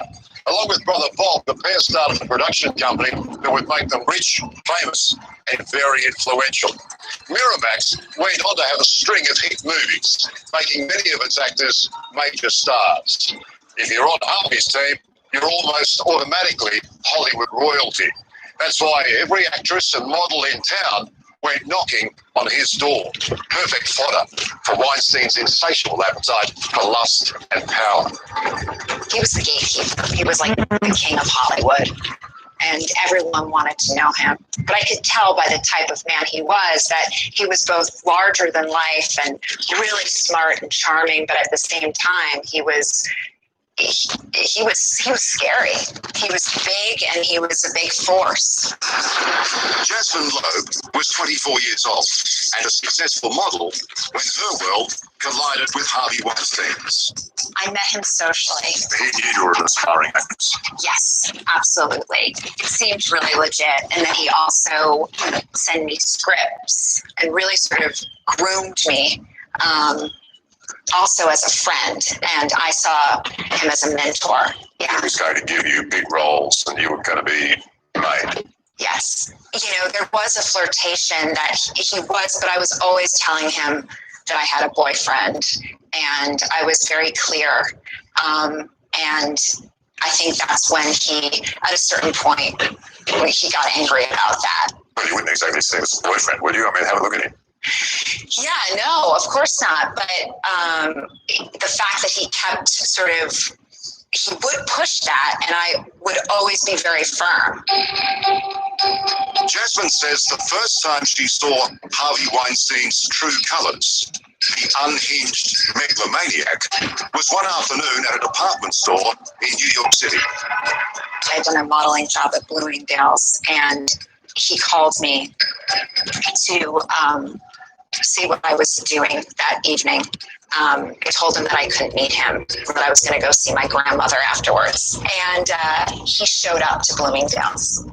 Didn't take no for an answer. No. And he roamed the halls looking for me, calling out my name. And then he said, I came to give you a ride home. And I was clearly terrified. And I went downtown with him in the car, and he grabbed my hand, and I pulled my hand away. And at that point, he got really fed up and said, I want more than this, and I can't do a platonic relationship anymore. And so I said, then I can't be your friend anymore. And he said, do you know who I am? You can never speak to me again if we don't take this further. So what did you say? I said, well, then hold on to me. That's right. But then I got depressed. passed afterwards, and I felt like he could potentially hurt. What's up? Just hiding the drugs. Are you like me? Yeah. Okay.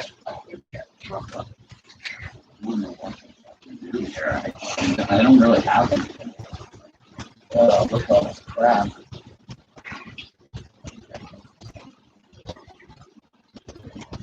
My sister starts texting me at like 8 in the morning. Then you stop. That's me.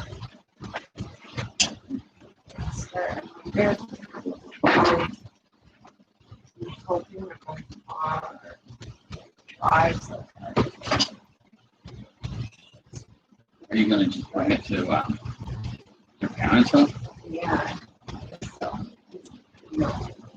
I don't think you can't drive around with real plates, right? No. You know? So it's like if they can't drive, hopefully, I mean, Cal is getting retired, so hopefully.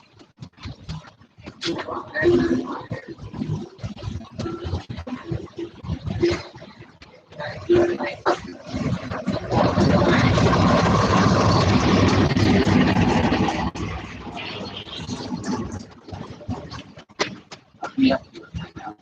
Oh, the car. Well, yeah, you know, it's like, I gotta put it somewhere else, or else I have to, like, the only other thing I feel is, like, leave it there, and then take the plates off, put it on the Subaru, and, like, take the Subaru somewhere, take the plates off of it, take the TV back here, put the plates back on my car, and then drive it later on. That's the only two things I can think of as possible. You know, it's just like, it's like we shouldn't have saved everything for today, but that's why I rescheduled that other thing. I'm like, I just can't, like, I can't be sick, violently ill for 24 hours.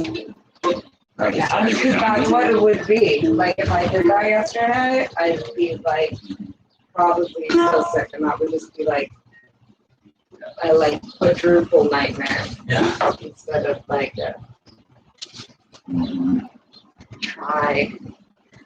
nightmare. And then I was listening to for some reason, I'm, like, obsessed with, like, listening to, like, Jeffrey Epstein and, like, Harvey Weinstein shit right now. And, you know, Cav is just, like, narcoleptic, so he passes out at, like, 7 p.m., but I, like, don't sleep.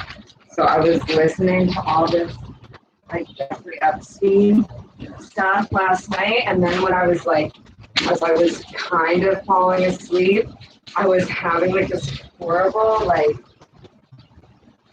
not like a lucid, it was like, I felt like I was, like, like, being, like, molested, you know, like, it was, like, the weirdest nightmare, but I feel like I wasn't even asleep. I was, like, I scared myself so bad.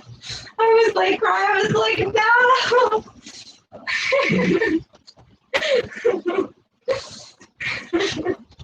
It was the weirdest, but it wasn't that weird because it's like I was listening to hours and hours of it. And if you listen to, like, the details of, like, the Jeffrey Epstein stuff, it's just, like, it's so crazy and it's, like, such a mystery.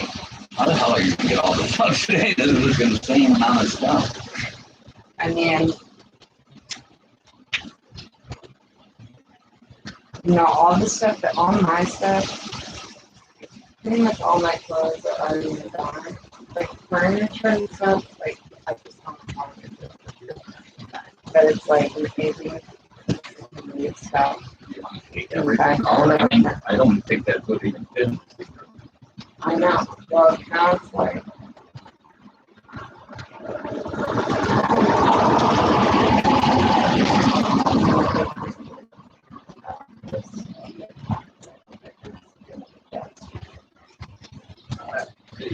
I don't really care about the kids.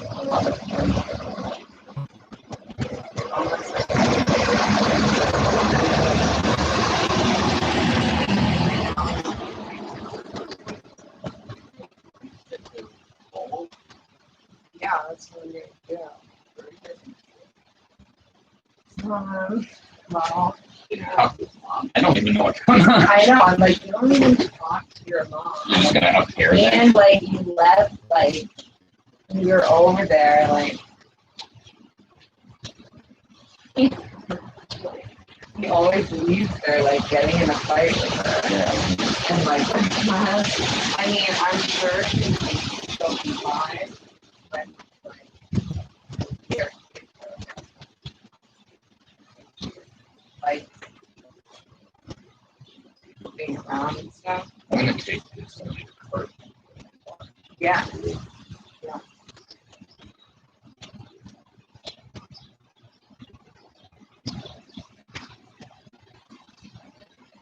What are you keyboard and my bag closed. Dirty. Yeah, he's like, you're taking them dirty. Well, they won't fit in the washer. Are you doing laundry?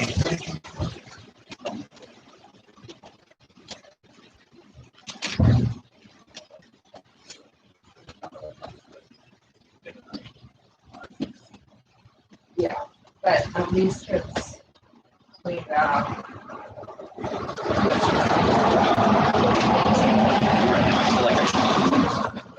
I do.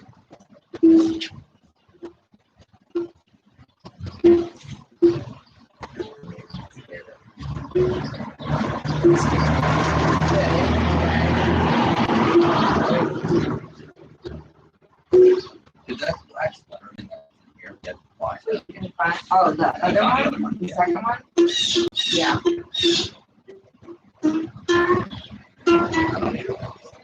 I see it. It's some. Yeah, I know, I thought about it. But, no, I did watch it again. I feel like I should go look for Michelle, but then also I'm like, like, what's the point? So what have you done though? So when you go over there, you just sit outside in the parking lot? I just drove by, I didn't get out of the car. So is that what you from the job? Well, I feel like it's the mom's arms.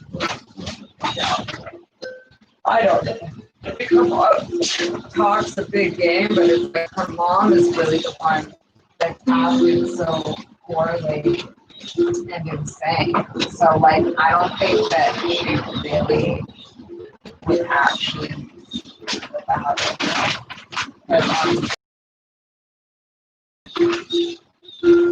You know, I don't know. I don't know her all that well, but I feel like that's like the way Michelle is. Like Michelle might say shit about me, post all this shit and like group chat and stuff, and try to like face to face. She's never an evil bitch, you know? Yeah. There's so much shit. I don't know what to do. Like all her art, all her pictures, all her clothes. Like I said, I can at least bring you some features, you know? I can't hate it all these fucking. Like now Chris put tools in there. Happens to see that, she's gonna fucking flip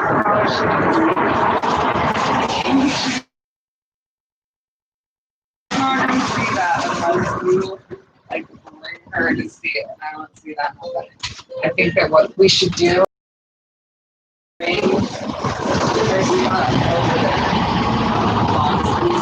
you know, if she died, I wouldn't even know. You know what I mean? I think you know, because I think your mom would text you and say that was your. Yeah.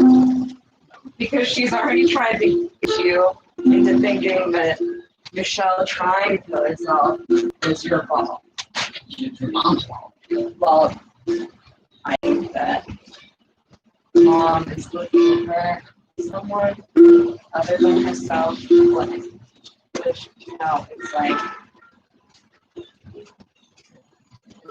that's a horrible thing, and you really can't. I need to get her stuff out of my shit. When Michelle comes back, you want to be responsible for throwing her stuff away, and I was like, I don't want to be responsible at all. But like, she's like asking you for like that's the key to me, you know, like it's like what do you want to do? Try to figure like what does she want? She needs you to give her another couple $1,000 in order for her to take her own stuff back. And it's a threat against you. Like, honestly, like, I feel like you could fucking sue her for what she's fucking doing. Like, that's like insane. Eating with her mom. Yeah. Like, well, her last thing was like, "Don't bother me. I don't want to get between you." And I'm like, what? Or she's not responding, you know? I don't know. I wish we knew somebody, like, have you talked to, like, what's your relationship like with Eric Jackson? Oh, because Michelle took my phone and started writing on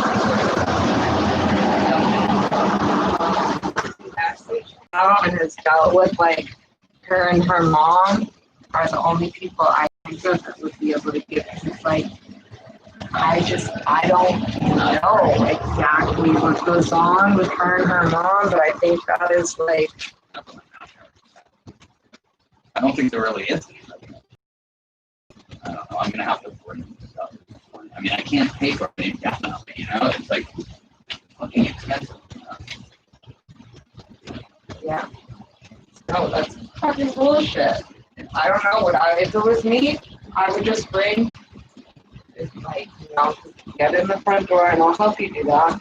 I mean, you know, and it's like, and maybe we'll talk to her then. We all go together and like go during the day and do that. Like, yeah, maybe she'll and it's like, I think she'll appreciate that. That's not like a violent act. That's like to bring it to her though, and she just doesn't respond. Yeah, she doesn't have because she feels bad and she's afraid of breaking the silence that she's gone into. So it's like you just have to break it, or I think that is the best way to do it. Is to just bring her stuff, because where it's like even if she wants to, if she moves in with you, she can just pack it up again. You know. Seems okay with that. I think that's Carbia's COVID. But like was just like in the house one day. Like I don't know where it came from. I think there was like a sneak event. You have a computer upstairs. Oh, yeah, I know. I don't know if I should drive there or not. It just seems it's like a waste of time, and also. Well, I feel like if you go there, you should like at least go to the doors. You know?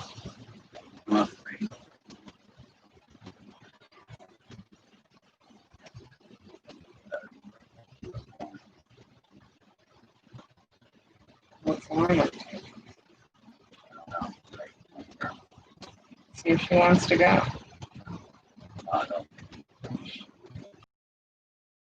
She might want to come over since it's the last day here.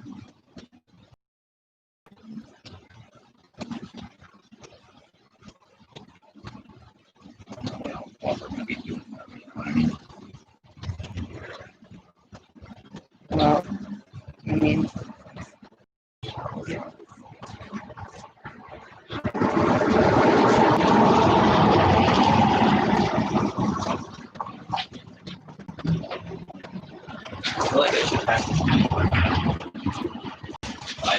pass your keyboard back. Well, everything else is already passed. Literally all I have is So like you'll be a able few to things fit that I put in the car, like small stuff. Yeah. My keyboard and my can I borrow that shitty guitar down here? Yeah. And also my what else is there? Clothes and those dirty blankets. I called yesterday. I got the email saying my internet's getting disconnected. I haven't even set it up yet because I had to restart it. But then they said, "Oh, well, somebody's moving into your apartment, and that's why." And it's like, what the fuck? But it turns out somebody just fucked up. So screwed. Wait, what? Somebody had moved into a second floor apartment, or is moving in there tomorrow. Above your Yeah, bedroom? but then they like tried to say that it was my apartment, internet people. So they like cut to put their service in, but it's a different apartment, you know? Oh. But I was like, what the fuck? Like, I thought my Is that landlord why- like rented out my apartment. Oh, is that why you couldn't do the one? Oh, that's weird. That would be funny. But I don't know if my wireless is gonna work. Do you know the people that live upstairs?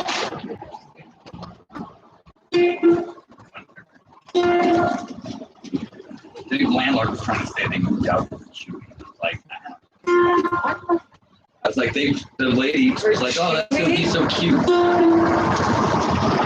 And he was like, I'm gonna have to sue you because I'm gonna lose all their rent because they're moving out. Yeah. I was like,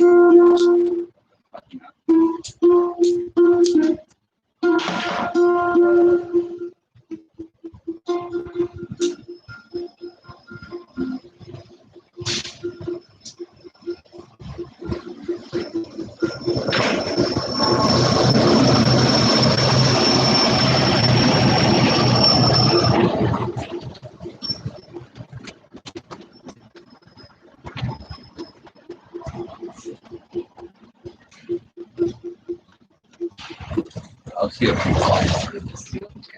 What? The soup tube. Oh, The what? the soup tube. That? Already? Well, I think he just got the tire. I think he like. Easter. There's glasses in the bathroom. I know. Like, are They've those always shelves? been there. I don't know who's there. They might be Michelle's old. She has They've so been much. there for a long time. She has so much stuff at that storage. I don't know what to fucking do. It's like even if I just didn't pay it, like I'm responsible for the contents of it. I gotta know where to put it. Hey. Hey. You got the tire wheel. I did. You want to try to put it on the car?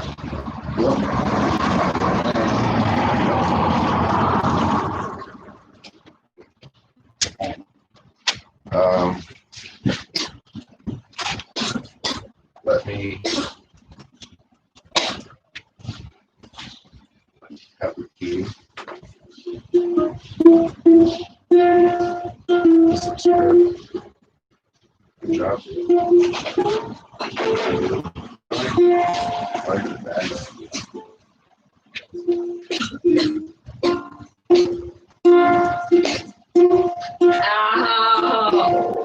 Oh. Oh. Oh.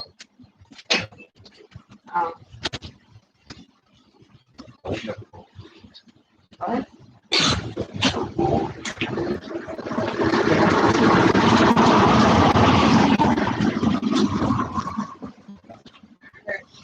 Yes, I can. On what? Wait, on my car? Yeah. Wait, on which? The Subaru? Blue car. Oh, you went and looked at it? Oh yeah, I was just there. I just talked to Judy. Is he mad? He said to get it out of here. Get it out of here. Yes, sir. Is he still like us? Yeah. Yeah, he likes us. I'm gonna take this one too.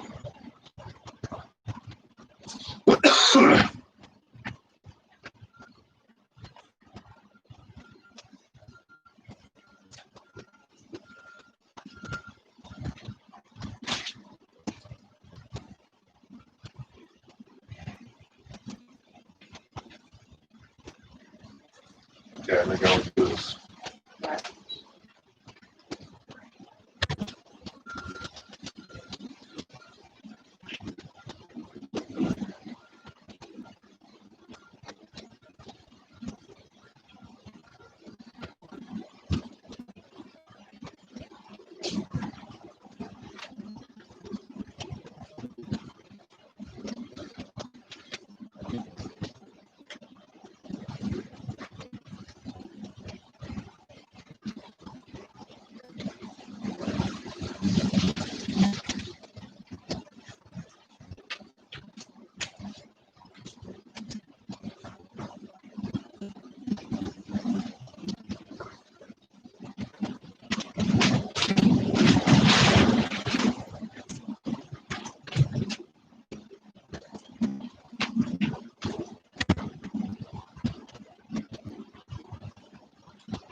Yeah.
Start my career. That fear played on Jasmine. And so, a month later, she did something she now regrets.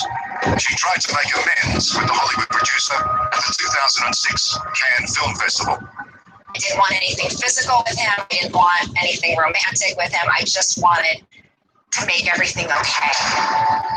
I called him, cleared his schedule, and I brought 2 girlfriends with me to protect me. And he brought me into the other room and he said, either you leave with your friends or tell them to go away. And I panicked and I told my friends to go away and that we were going to have lunch on his terrace. This is in his hotel room. Yes, I went there to make things right. And I soon realized that was the wrong decision because my instincts told me to get out. Jasmine had no way of predicting what Weinstein was capable of, but knew the situation was becoming dangerous. She tried to leave, but he had other ideas. I said, I have to go. And he sat me down on the couch and he started to give me a massage. And I pushed his hand away. And then he put his hand back and he put it down my dress and he grabbed my right breast. I said, I have to go. And he said, well, I gave you a massage. It's only fair if you give me a massage. He's not taking no for an answer. He's not taking no for an answer. And I'm trying to figure out how to get out of there.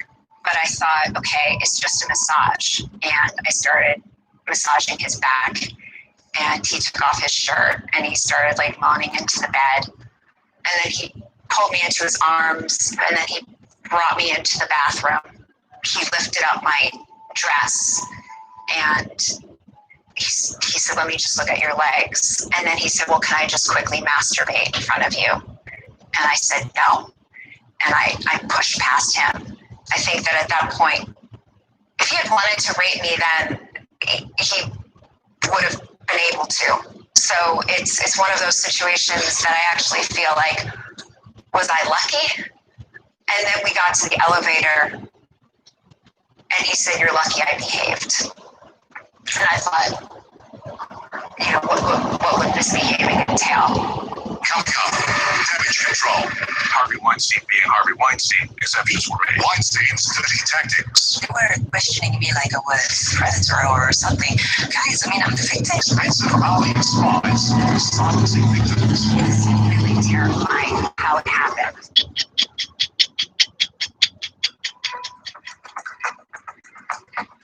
In 2010, 4 years after Jasmine Loeb says movie mogul Harvey Weinstein attacked her, she wrote about the encounter in the Observer magazine.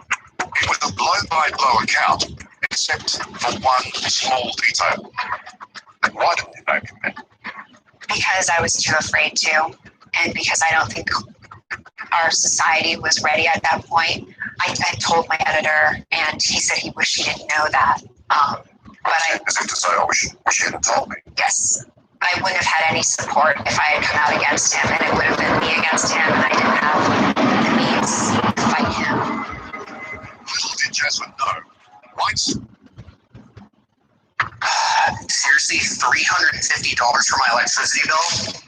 Massachusetts homeowners, listen up. If you're sick and tired of Eversource and National Grid stealing from you year after year, then you're going to want to listen to our solar savings program. We've helped tons of homeowners take advantage of net metering, which means that the utility companies pay you for your power instead of you paying them. What this does is it completely eliminates your electricity bill and allows you to sell any unused power back to the grid. It can even be used to power your home at night. You see, homeowners in your neighborhood have been taking advantage of this for years, and they're seeing hundreds of dollars of savings on their electricity bill. The best part about this program is that it costs you nearly $0 out of pocket to get started, and you can start seeing savings.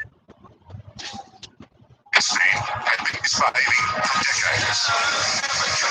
And there was a long list of rolling crowds, actresses, models, assistants, and producers who would all say they were targeted and assaulted by the powerful producer. It was easy for Weinstein to pretend nothing had happened because for decades, nothing did. The women he chose were either too scared or too traumatized to go to the police. But in 2015, that all changed when a glamorous Italian model was invited here to Weinstein's Tribeca office for a meeting. Ambra Battleana Gutierrez says that after only a short time, Harvey asked her if her breasts were real, then proceeded to grope them, tried to put his hand up her skirt and tried to kiss her.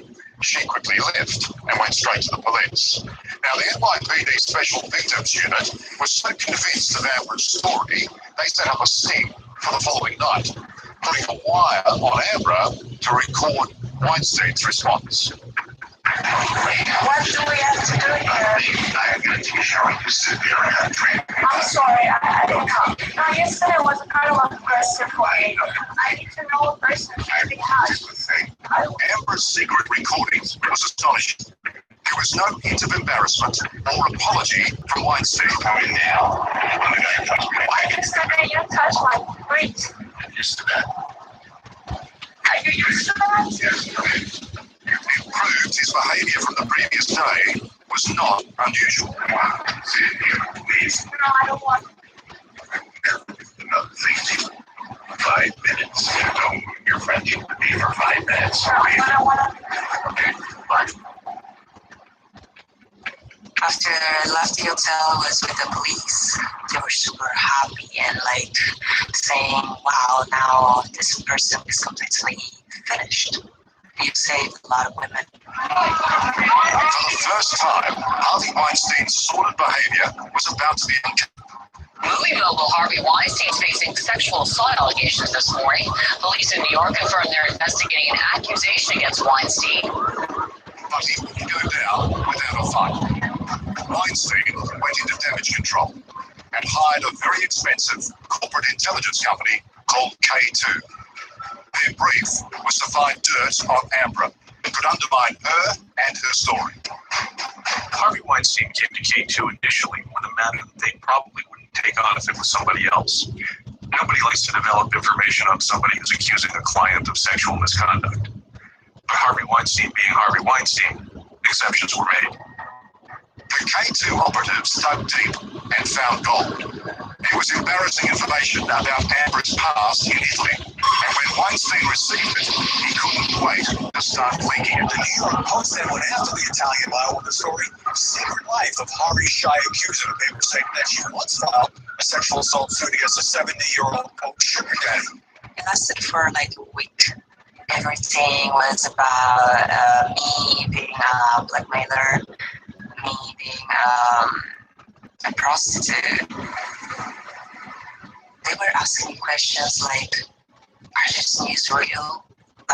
You're a prostitute? They were questioning me like I was a predator or something. Guys, I'm the victim. Things heartbreaking worked.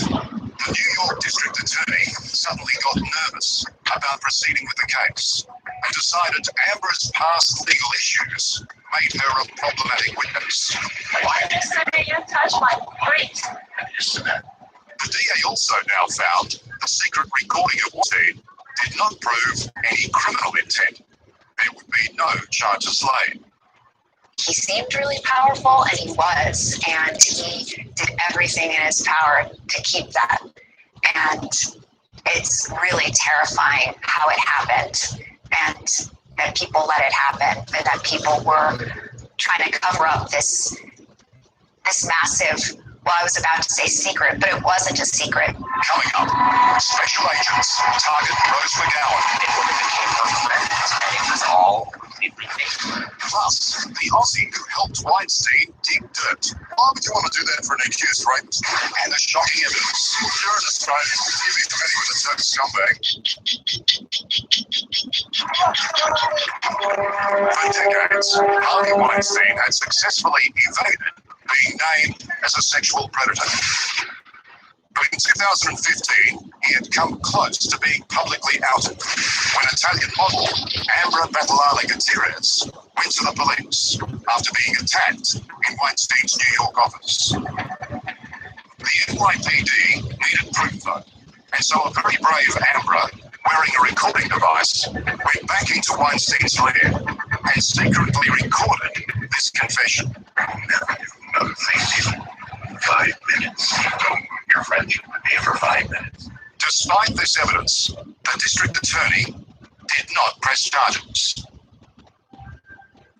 But Amber's case appears to be the tipping point in this whole sordid story. After years of rumours and near misses, magazine and newspaper editors were determined to break this story and turn Hollywood gossip into fact. The pressure was building, and Weinstein employed extreme measures to shut it down. He was happy to spend up big on corporate intelligence companies who used former spies to rake open the background of his accusers. One of the firms behind those undercover agents was Black Cube, an Israeli firm that on their website touts the fact that there are former Mossad agents in their chain of command, and they really pride themselves on being the most elite at this kind of work. False identities, front companies, really the most elaborate kind of human intelligence work in the world. While agents from the highly secretive intelligence firm, Cube, were busy trying to stop negative stories about Weinstein being published. Yeah, I do. Ronan Farrow from the New Yorker magazine was following the... Yeah. Is he sleeping?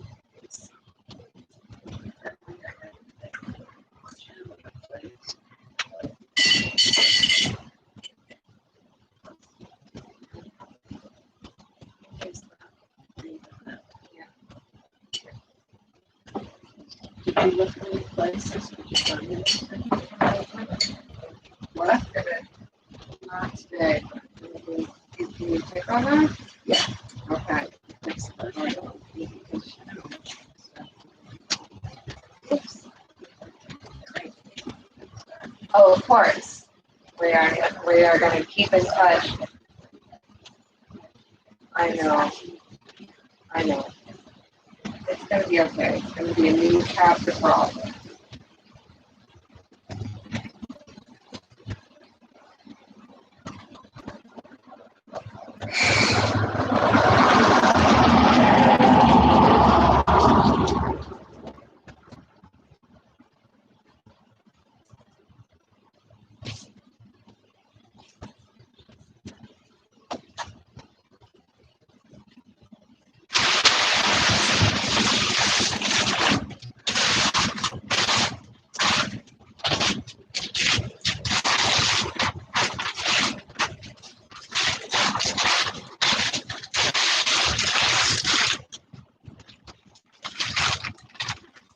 Oops.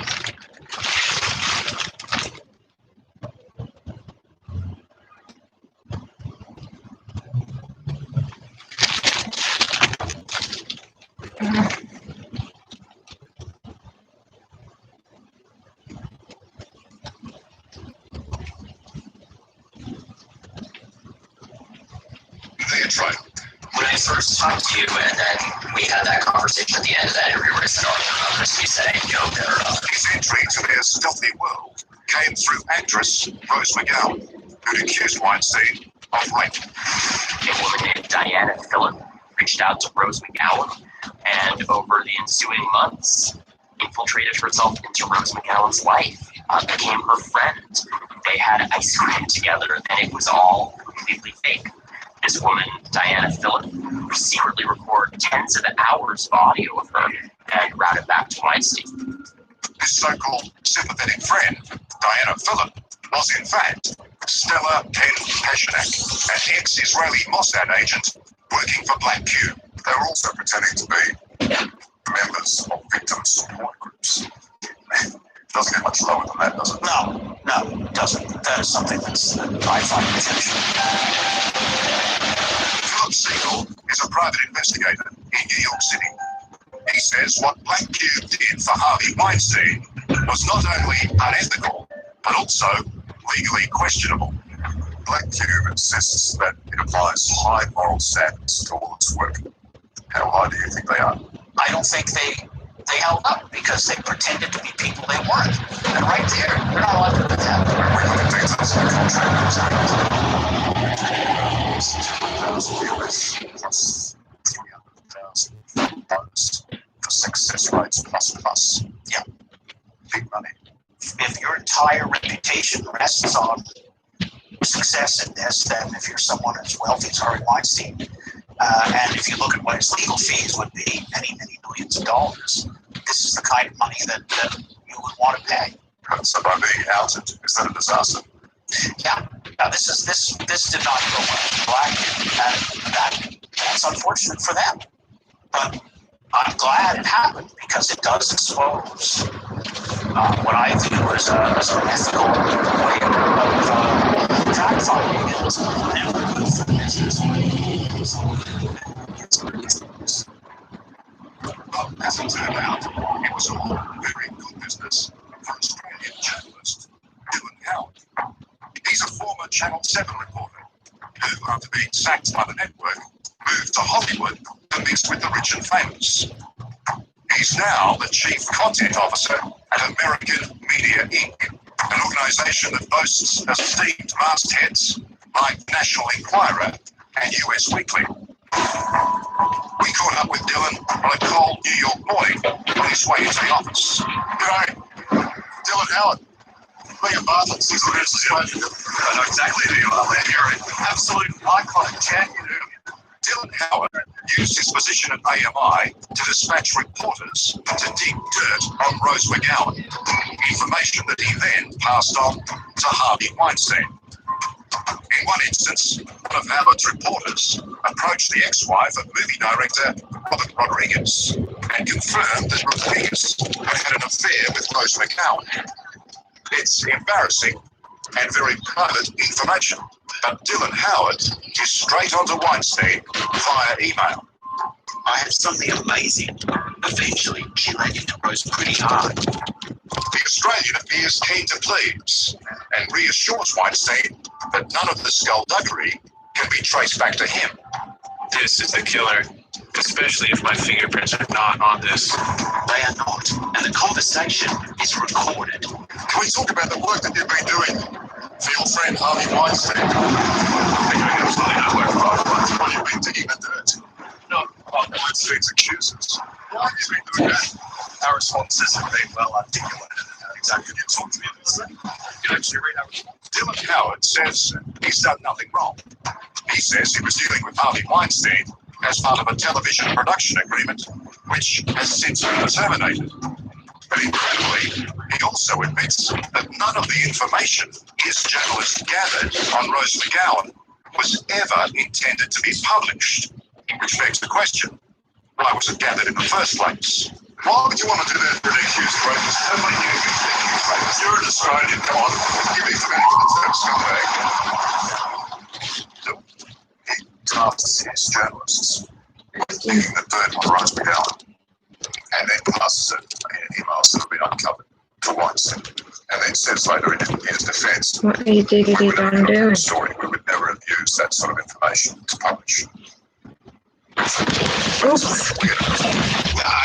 I think it's just reprehensible. I not only can't support that, but it goes against everything that we want. We're returns. It's safe to say it's a hard action for the reality to defend. Ironically, Jim Howard has faced his own sexual harassment allegations by women in 2 separate companies he's worked for, including American media that props himself with sexual harassment allegations from Jim. He denies all the allegations. Are all those women wrong? But why would you help Weinstein? Can you explain that to me? In October 2017, the decades of abuse and cover-up came crashing down on Harvey Weinstein. The fall from grace for movie mogul Harvey Weinstein keeps getting worse. The New York Times reporting allegations by numerous women and revelations about the great lengths he allegedly went to silence his accusers. He was fired from his own company, and the Attorney General of New York launched legal action. Though he denies all allegations of non-consensual sex, he's been in therapy in Arizona. Says he's hopeful for a comeback. I gotta get help because, you know what, we've all made mistakes. Second chance, I hope, okay? That's if he manages to avoid prison. Weinstein's statement says that you have wild imagination. Yes. Essentially, they're saying you're a fiction writer. What do you expect?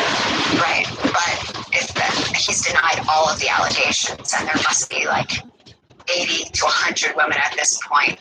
So then, if everyone's making that up, I mean, would you like to see him go to jail?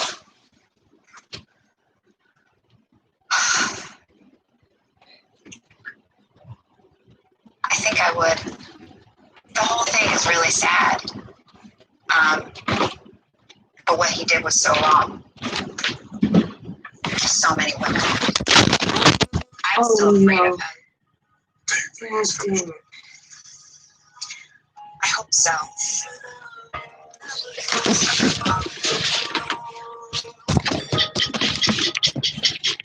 Hello, I'm William Buff. To keep up with the latest from 60 Minutes Australia, make sure you subscribe to our channel. You can also download the 9 Now app for full episodes and other exclusive 60 Minutes content.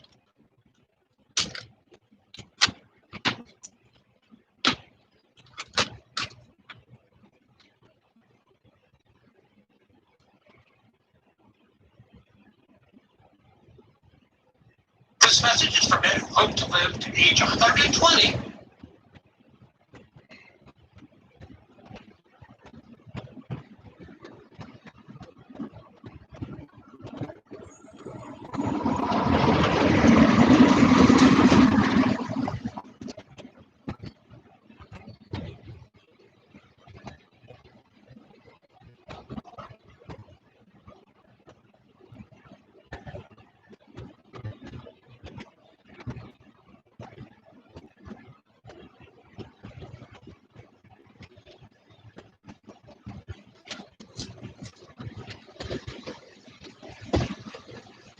So when the Jeffrey Epstein story broke in the news, of course we got a lot of emails, people asking that we do an episode about it. And as I thought about it, I thought, well, I don't know if I have anything to offer in terms of new information, things that you wouldn't be able to get other places. Because I'm always thinking about that. I'm thinking, well, what can we offer in the podcast that other people might not approach it from another angle? And when I looked into Jeffrey Epstein, the story, which I found to be gripping, there's so many different angles to this story. It was interesting to listen to a whole podcast about it, a whole podcast series about it. And I just thought, well, if we did an episode about it, all I'd be saying is there's something deeply wrong with this guy.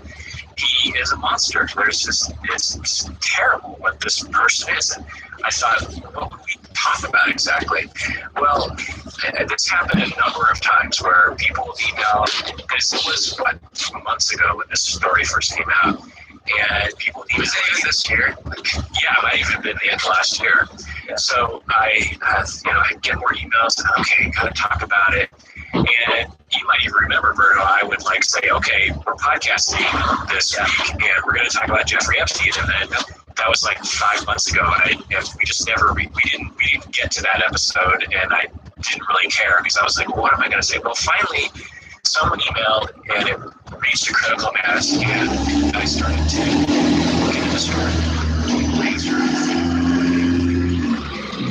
And I think we have something to offer, which is to look at it from a psychological angle. Not just saying he's a psychopathic monster, but what kind of psychopathic monster was he? And why was he a psychopathic monster? And that's what we're going to get into today, Bert. What do you say? Sounds fascinating. This is the Psychology in Sound podcast. I'm your host, Dr. Kirk Hood. I'm a therapist and a professor. My name is Humberto Casilla, and I travel by animal. So, if you're new to this episode, everything we know comes from the internet, podcasts, and documentaries. I try to privilege better sources over others, but everything that I'm saying should be taken with that in mind. I'm not a journalist. I'm not an investigator. I'm a therapist who does a podcast and looks at the internet. So just keep that in mind.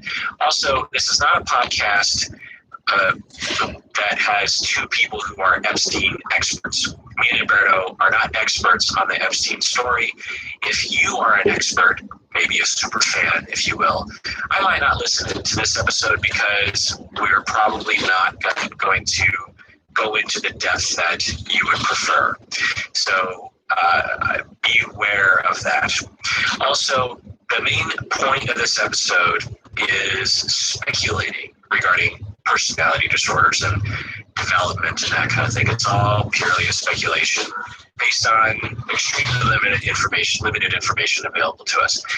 So let's review his childhood first before we go into the diagnosing. So his childhood. He was born in 1953, New York City. Dad was a housekeeper, mom worked at a school and was a homemaker. His parents were seen as gentle and respected. He had one younger sibling, a brother. He was reportedly well-liked within his group of friends growing up.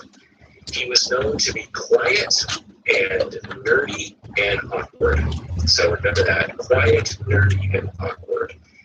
And no reports of childhood antisocial behavior or psychopathy or conduct disorder. But who knows? You know, it's not like we have the ability to interview everyone that he grew up with. Maybe something will come out, and maybe some of you super fans of Epstein know more about that. But I couldn't find any reports of any troubling behavior as a child. How was his family? Was it finances? Was it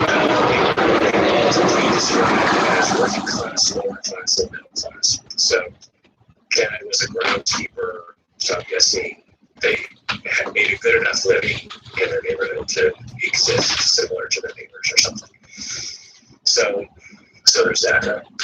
Now, the reason why it's notable that we don't have any childhood reports of psychopathic behavior is that a lot of people like this, Jeffrey Dahmer, for example, you hear about earlier reports of abusing animals, exploiting other children, exploiting younger children, next to your bed as a threat from a 5-year-old child. Like as a Ted Bundy, I can't remember how old he was, but he did something like that to his aunt, if I remember right. Anyway, but we don't know, but we don't hear any reports of that.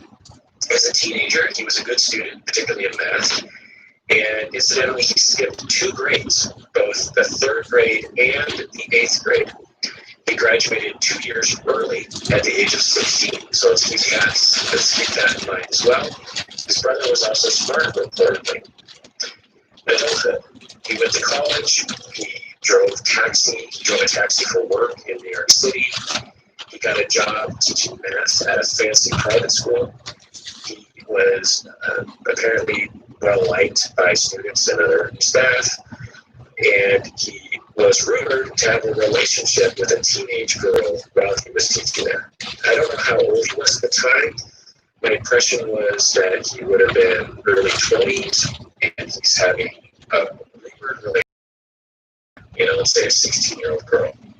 He was fired for unknown reasons that I could find, but he reportedly lied about this, saying that he quit instead. So keep that in mind as well.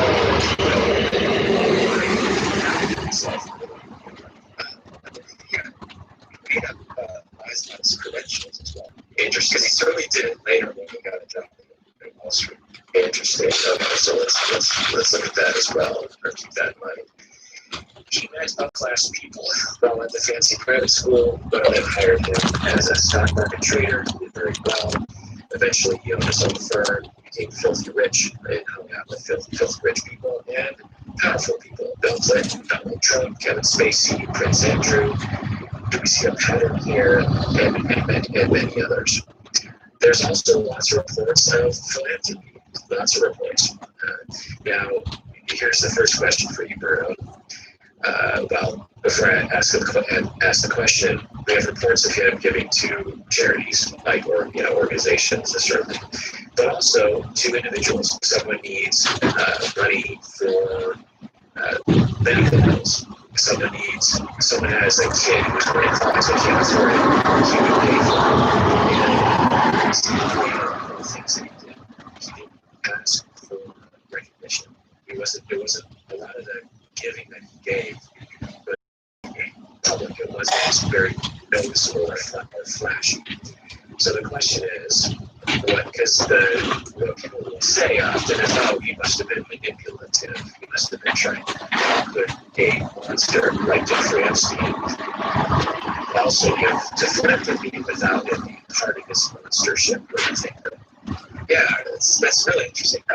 In one extreme, I mean, you and I talked so many times about Ted Bundy and other similar things. That's like one extreme where it really is hard to tell if there were any instances of legitimate humanity, but there probably were, like with his girlfriend and some point with like co-workers or something. There were very surface level things that you're like, well, that was probably him being sort of legitimate human. But these are like extreme human beings. However, like you have constant reports that do massive fraud, like for example, Enron, Bernie Madoff. Like there's a lot of folks that do massive fraud, but then in other aspects of their life, they're very well liked, and people speak highly about them, and they might be quote unquote really nice family people. And another example is mob bosses, right? Like. And granted, here I'm going a little bit by what we see in media and stuff, but there seems to be this idea that we have this separation of like family life and business, right? So like they'll have their family reunions, and actually, and quite real. And, like if you look at Pablo Escobar, he was very well liked by both his city, the city and a lot of folks throughout the country, and certainly his family. And so like. He was a gregarious individual. He came to the community. He built this.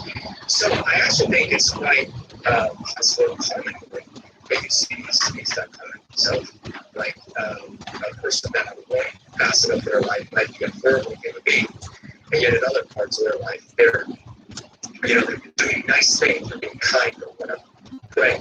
Well, and even the way you worded it was they're a horrible human being. And then another aspect is they're doing nice things instead of they're also a good human being. There's another them that is a good human being. It's just a way of phrasing it. There's that certainly analysis and how people like, well, we still kill thousands of people. So yeah, we're gonna get out bad. I mean, was Jeffrey Epstein a good or bad of the world? I think everyone would agree that. But we have this notion in our culture, or maybe it's something we look at humans in black and white ways.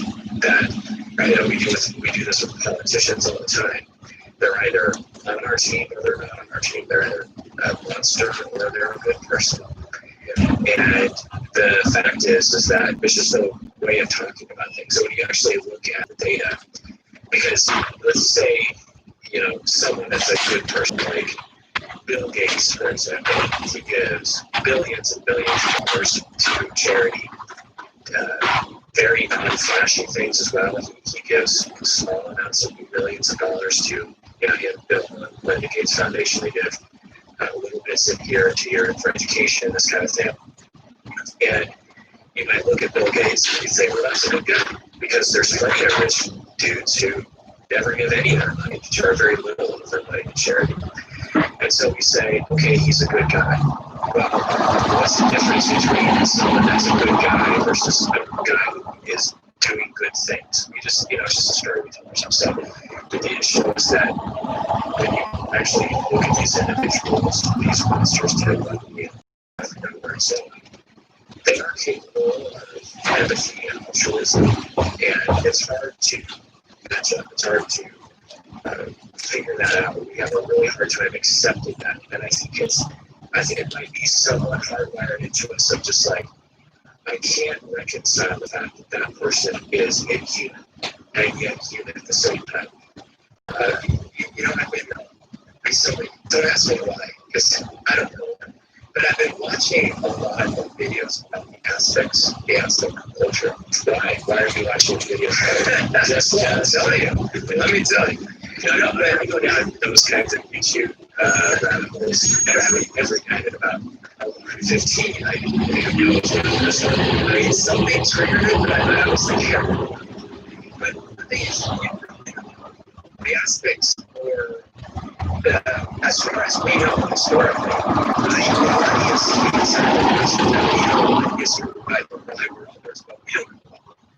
and that's including like ancient Sumerians. It's crazy. They would sacrifice tens of thousands of people at like one festival. So, bloody, and horrible, kind of. Yet they had this really good social net.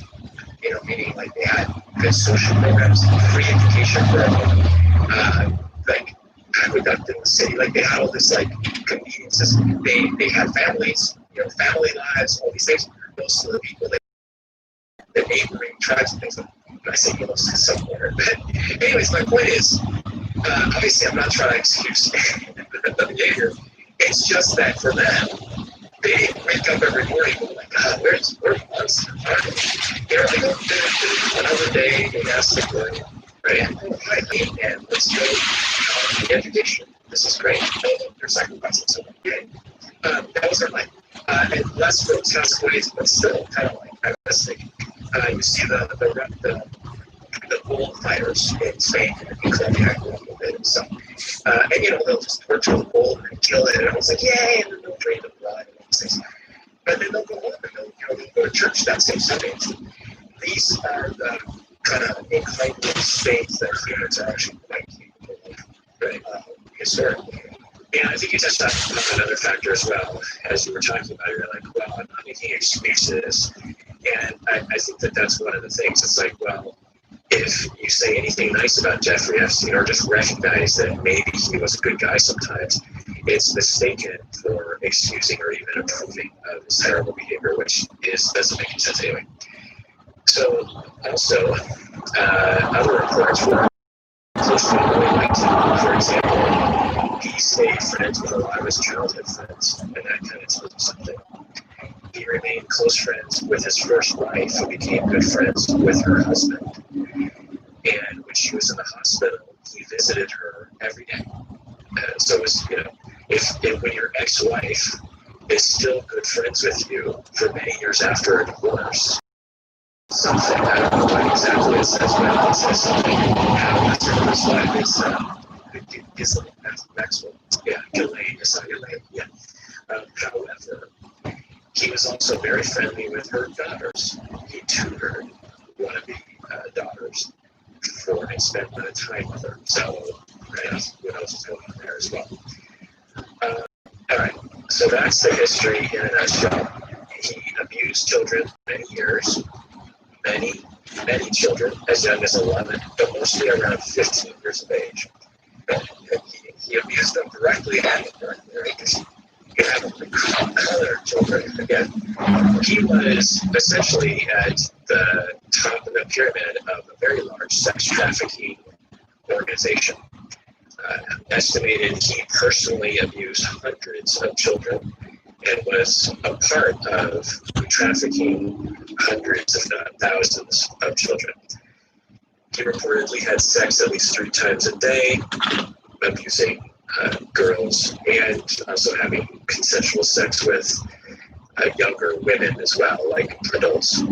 Which, by the way, you're probably going to get into this, but when I heard those behaviors as well as Ghislaine's behaviors, I felt like, man, that sounds like addictive behavior, right? So we'll get into that for sure. Let alone that they were underage, even if they were underage, that's like, that's a lot, right? Just having constant sex, right? I guess you mentioned Ghislaine Maxwell, also a rich, powerful person, was recruited into his organization and helped him to recruit, was both a friend and a assistant in the recruiting assistant in the covering it up, and also joined in on the abusive behavior side by side with Jeffrey Epstein. I don't know if Ghislaine would have done that without influence of Jeffrey Epstein, but who knows. And he did all the things to stay out of trouble. He threatened people, used his power, he paid people off, he befriended law enforcement, donating, just being their friends, inviting them to parties, and blackmail. He reportedly filmed powerful people having sex with children and reportedly said, unless you do what I tell you to, I'm going to blackmail you with this video. You know, it's unbelievable that he's kind of when I watched the documentary, I was like floored by how little precaution they took in other ways. Like, they were so brazen with the girls themselves and basically just estimated that under no circumstances were those girls going to say anything. Right? And, you know, like, I guess they were just so used to it that they got looser and looser with, like, their own rules. Well, this is Harvey Weinstein, Bill Cosby, you can see Spacey, Prince Andrew. They all know through experience, and it's probably a slippery slope that they go down where the first sexual assault is perhaps minor in degree, and also they do take measures to try to prevent them making a report. But then they learn over time that, oh, I've done this 20 times and none of them have made a report. And then one makes a report and they have 10 lawyers, you know, descend on that individual or maybe even threaten violence or something. And then they learn, oh, even if they do make a report, I still win. Yeah, the reason why, and I've said this before, women and victims of various different sexual crimes do not report these kinds of things is because of us. It's because of our society. When someone robs you at gunpoint and takes your wallet or your purse, you're not shy about calling 911. When people are harassed sexually or assaulted sexually, most people do not report it. Why? Because they know full well that society will stigmatize them, blame them. The judicial system, the law enforcement system will likely abuse them, not listen to them. It's well understood, and the perpetrators of these crimes understand it. Imagine if you were a person who stole animals from people's houses. You just stole pets. You stole dogs and cats, which I deal with. And you understood through experience and through reports that you can steal whatever animal you want from whatever porch you want, and no one will report you. Well, guess what? You're going to do it as often as you feel like doing it, because you just know that it's going to be swept under the rug, or it's not going to be reported at all, because there's so much stigma around reporting in the first place. So, yeah, the law enforcement system completely enabled Harvey Weinstein as well, but also Jeffrey Epstein for decades. So many individual police officers, FBI agents, prosecutors, etc., judges, either or totally corrupt. Also, ageist, sexist, classist, racist, etc. These are things that also attribute to a white, male, heterosexual rich guy getting away with things. And once again, law enforcement officials fail our society, serve and protect, and they fail the public. You can't have Jeffrey Epstein, you can't have Harvey Weinstein, you can't have Bill Cosby without a system that allows sadistic psychopaths to get away with this. It's happening all the time, And we have just discovered the famous people. Imagine the thousands of other Jeffrey Epsteins out there right now who are still under the radar because of a system that covers up. What's the chance that we have finally caught all of the perpetrators who are benefiting from a law enforcement system that fails the American public? So think about that one. All right, let's talk about the psychological conceptualizations. But first, Bert, let's take a break. Let's do it.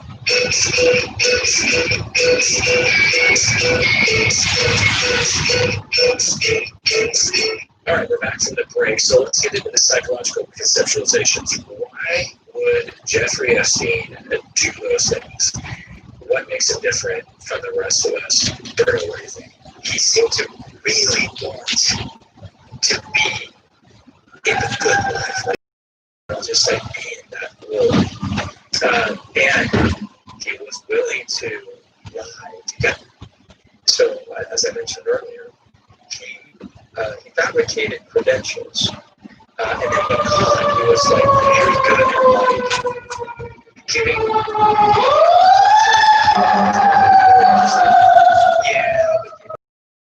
He had a lot of charisma points, so he was able to get people still on his side, even as he was confessing that, I made that up.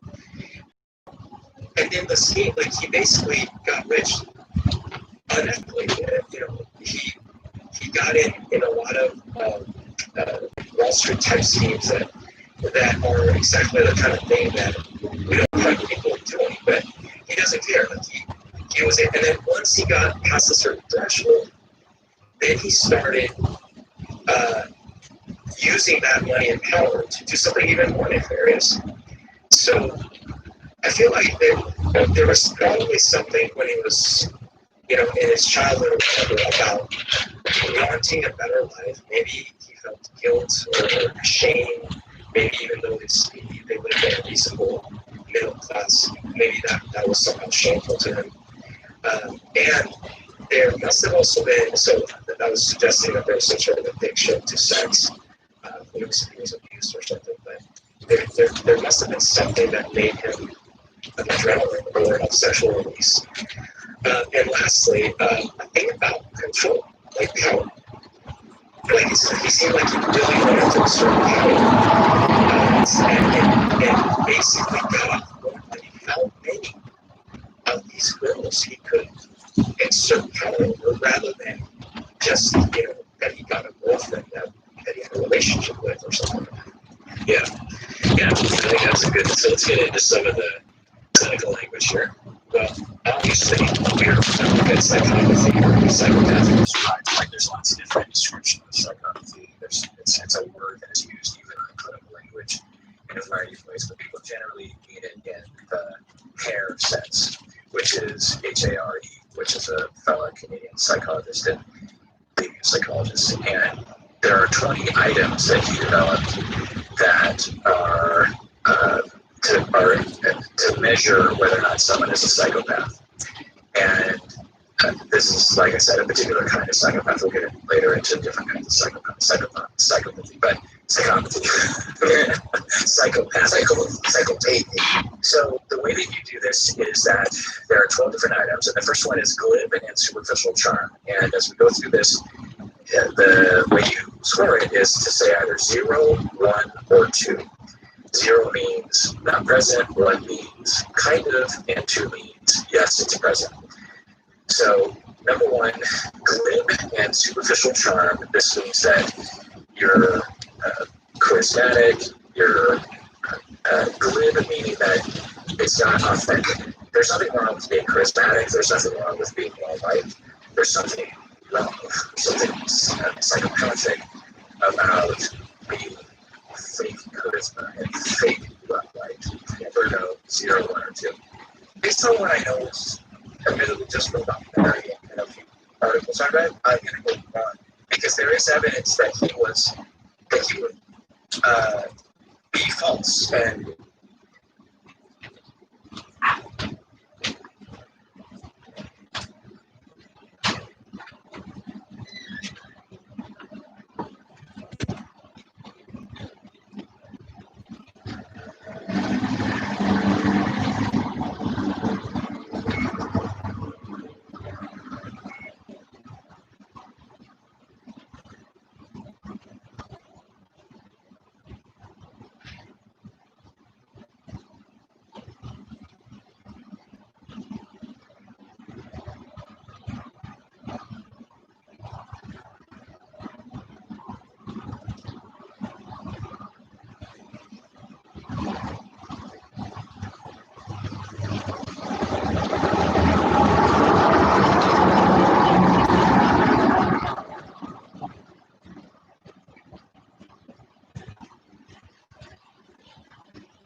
and use charisma to basically get out of situations. So yeah, why not too? Well, what I don't know is how often, like how frequent, how regular was this behavior? Yeah, I like it. I like your attitude to this. I'm going to give it a 2 because he definitely had reports of it. There's really no doubt, as you already laid out some examples, that he was very fake charismatic. You know, just that example of, yeah, okay, I lied on my resume, I did it. But like, that's a hard one to just wiggle out of. Yeah. Number 2, grandiose estimation of self. So essentially, narcissism. What do you think? Yeah, I think it's a 2 on this one, because essentially you have to have that in your head to essentially concoct a plan for your life that looks like, I'm going to have an island. I'm going to fly in illegal underage people to do illegal things with, and flying rich people illegally. It just that's my life. Like, that is incredibly grandiose. And I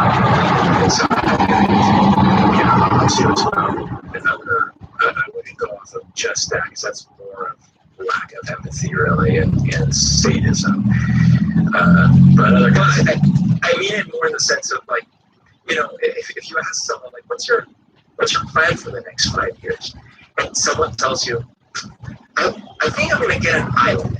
And on this island, I'm going to fly in all the famous people from all over the world, and I'm going to film them having sex with tons of underage girls and stuff, and I'm going to be the king of the underground. Like, that's grandiose. Well, but not in the clinical sense, because he actually did that. So, you know, it's not grandiose, for example, for you and me to say, we're going to record a podcast that thousands of people are going to listen to today. Like, that's not grandiose, that's a fact. And so it seems grandiose, but grandiose means unrealistic and not even accurate. Yeah, I can see the argument. It is unrealistic, though. And he eventually did get caught. And he eventually was killed or died. So that would be until you'd have to include in grandiosity, which is no one is going to get away with this forever. But again, he did get away with it forever, and how people get him out of trouble. So that also was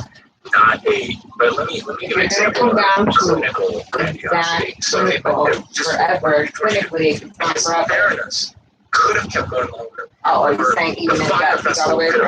Randomly gotten lucky, but we wouldn't know, right? But like, we have to say those people are being grandiose. But out of, like I said earlier, out of all the people that do these things, have all of them been caught? No. For every Theranos, there's thousands of other businesses that are, taking money from investors and lying to their investors about their viability as a business. It's par for the course. The only difference about Theranos was that it was headed by a attractive blonde. You know, that was what was so weird about it. And her personality was so interesting. There are countless examples of other businesses that have a psychopathic, grandiose leader who actually does it. Anyway, the point is that grandiosity, in this sense, in a psychopathic sense, is a market evidence that they believe that they're superior to other people in ways that don't make any sense, and frequently try to engineer their life such that they are made superior. So, take some of my graduates. A lot of people would say, well, he's superior to a lot of other people. He is rich, he's famous, he's good looking, he is, people want to know what's going on in his life. So for him to wake up in the morning and say, you know what, a lot of people are going to take my picture, and one day I'm out on an island have all sorts of interesting people come to it. That's not grandiose. What would be grandiose for him would be to say, I'm smarter, I'm wiser, I have better ideas, and I need to assert that on a constant interpersonal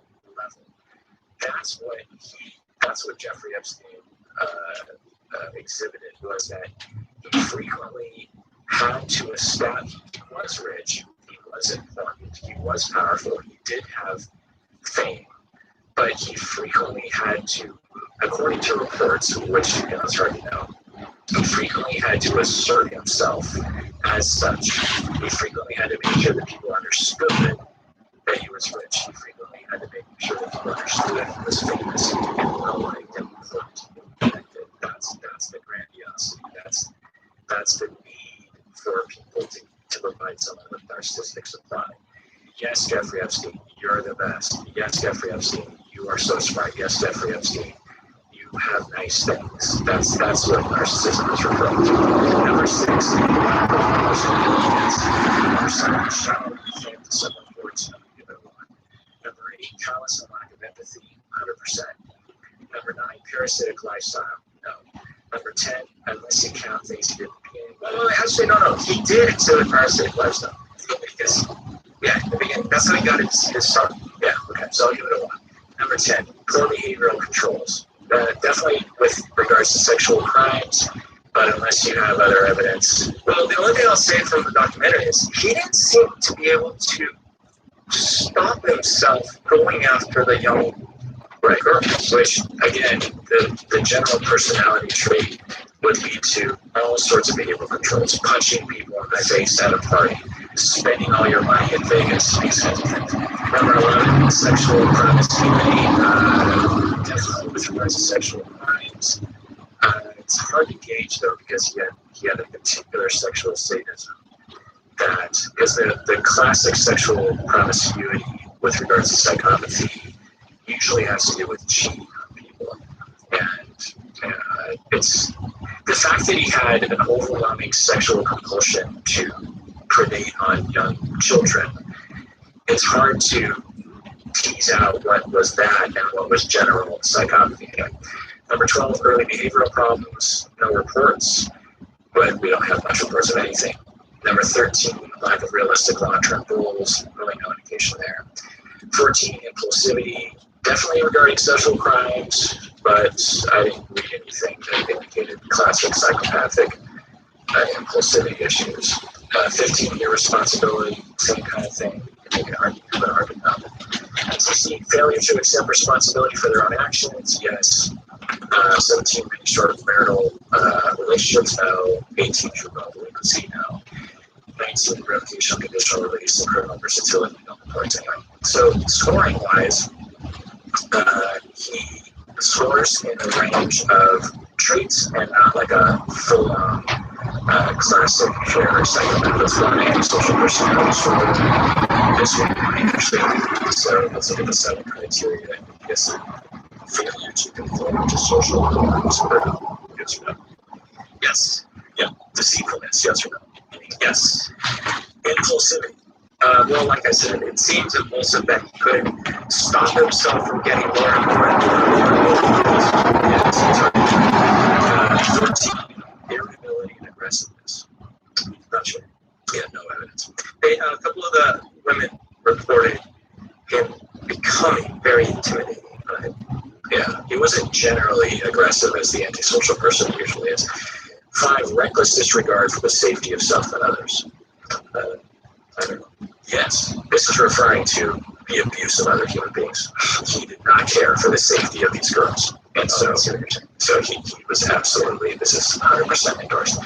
6, consistent irresponsibility. Yes, that depends how you're defining irresponsibility. Like, he clearly paid his bills and his lawyers and maintained his businesses. Right. So he wasn't in this way. And he pointed to the sort of examples of this criteria, which would be, not paying your bills, I don't know, falling asleep on the street, right, and clearly complex traits, right? Number 7, lack of remorse. Yeah, absolutely, right. So, I mean, he fits 4 out of 6, or so 4 out of 7, 4 out of 7, and so thus does qualify for a diagnosis of antisocial personality disorder based on what we've seen on the internet. So why would someone be this way? General thinking is genetics and upbringing. Anyway, moving on. Dark tetrad. So this is psychopathy, narcissism, Machiavellianism, and sadism. Psychopathy, in this sense, is not the hair sense. It is more narrow in that it just has to be a general lack of empathy and a lack of remorse. The answer is yes. Anyone who could do what they did to those young people must be a psychopath in the dark tetrad sense, and must not have had any empathy for these human beings. Must have total lack of remorse. There's no way they can do it. Because there's plenty of people who actually are attracted to people who are, victims of these kinds of crimes, and they don't act on it because they do have empathy and they do care. But let me ask you a question though, because obviously from my perspective that totally makes sense. But he goes up to one of these girls, and in his mind he's like, I'm gonna make this girl's life X. She's gonna have money, power, she's silent. Right, so there's absolutely justifications that people will make. But I know enough about, I don't want to go into details, the crimes and the sort of grooming behavior to the actual crime, to the cover-ups of the crime, that he was given multiple opportunities as a smart fella to know that overall this was not good for at least some of these individuals. And there was at no point where he screened these individuals and saying, like, are you the sort of person that is going to actually benefit and feel like this is worth it? There was no care in that way. There's just no other way to look at it.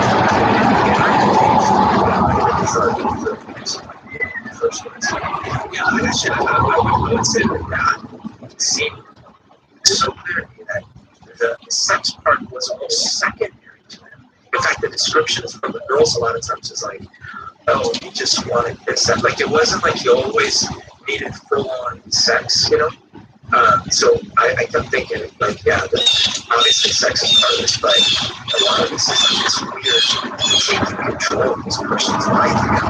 Right. So, dark tetrad, number one, psychopathy, clearly. Number two, narcissism. In a nutshell, there's evidence against. I won't go into it, but it's hard to know about that one. It certainly wasn't a classic narcissism like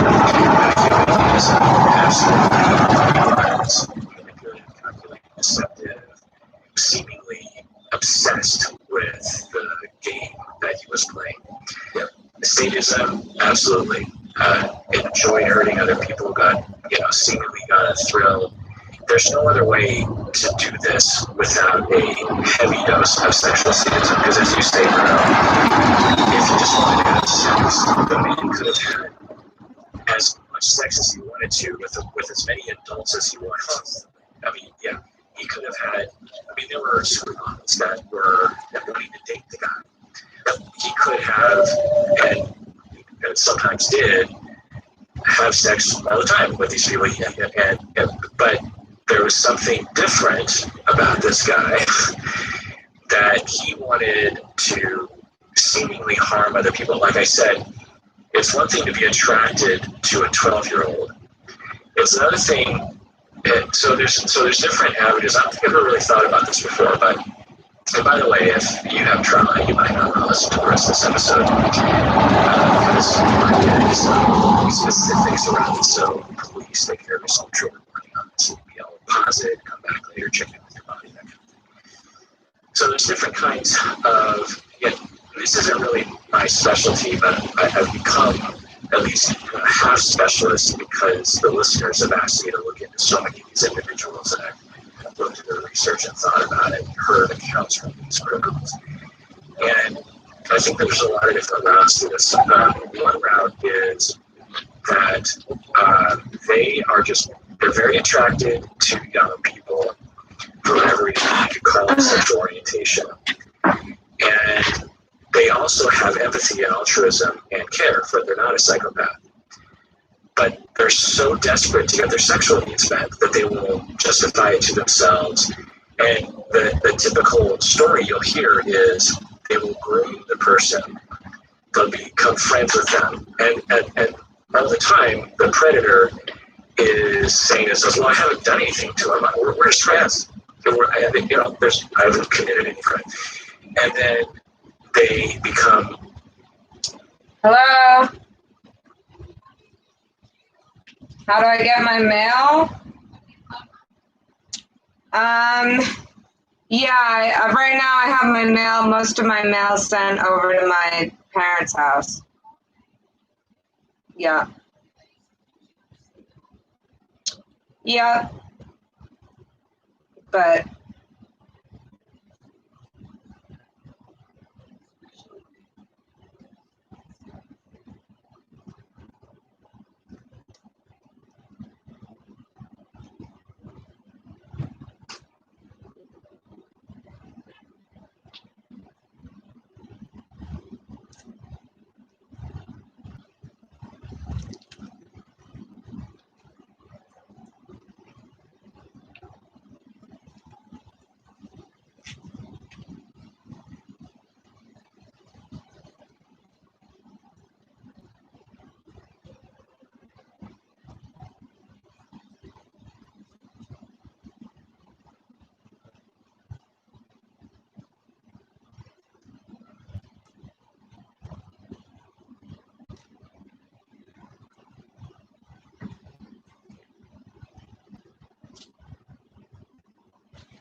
very close to that. Well, how about I just do a back road? That's not bad. People do that. It's not bad. It must back roads. Yeah. And then one thing leads to the other, the predator gets drunk, and then something happens. And but then they do it. They commit the crime in a way while trying to convince the victim that they want to do it too. Yeah. So they will say, convince themselves that, oh, it seems like it was consensual. Okay, right. So that person is not a sadist. They are a person who is sexually oriented towards younger people. They probably have a little bit of psychopathy, but not entirely. And they probably have some empathy, maybe not entirely. Right. The other route that you will see predators take is they don't give a crap at all. They are on a mission, and they have no thought about the human being behind that body. And so that's the total psychopath. The third, I think I might have called that a sadist, but I'm going to label that a psychopath. The third one is they're a sexual sadist psychopath in that not only do they not care, this is what Jeffrey Epstein seemingly was. You are oriented towards young people. You also have no care for human lives and feelings. And 3, you get off on the pain and the humiliation of other people in a sexual manner. Ted Bundy was this way. He very much seemingly got off on humiliating other people in that way. Jeffrey Dahmer, maybe.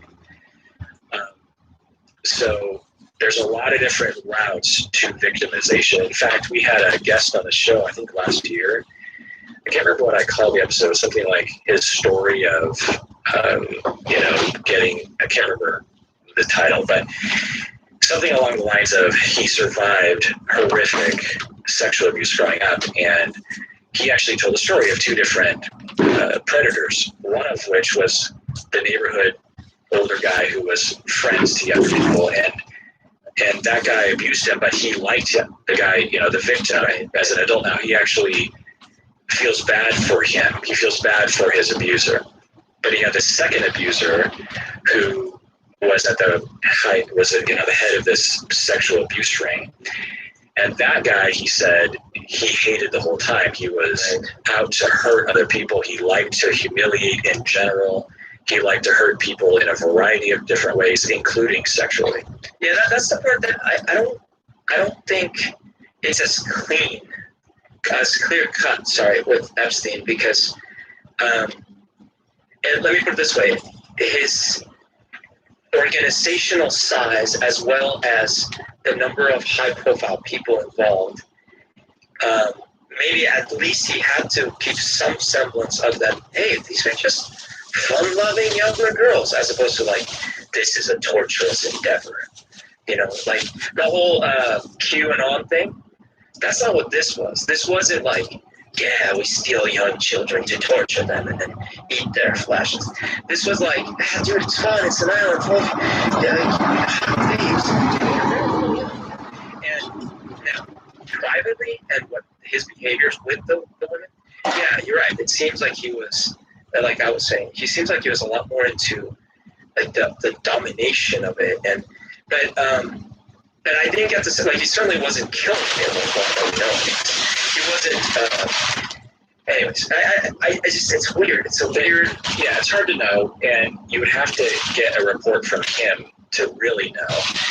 But from the reports, there were many women who, or girls, teenage girls, who, when you hear the description of the way they were coerced into the scenario, some of them seem like they were groomed in that nice way. Like, hey, you know, let's, what do you say we do? How do you feel about this? How do you feel about that? And then slowly kind of, edge them in that direction. It seemed like with others, though, he definitely must have known that the girls were not comfortable, and yet he was more than happy to go about it. And this is important, I think, for a lot of people to understand, particularly for women, honestly, because there's this notion out there that if men could get away with this stuff, they would. That all men, if they, we've talked about this before, right? That somehow Jeffrey Epstein just had the power to get away with something that all men wanted to get away with, which is empirically false. There's very few individuals that would be turned on by a victim, even a remotely victimization scenario. And all the other men aren't like, not doing it because of lack of access or because they're afraid of getting caught. Like, no. The vast majority of people, including men, only want to have sex and could only possibly enjoy sex or participate willingly in sex that was 110% consensual.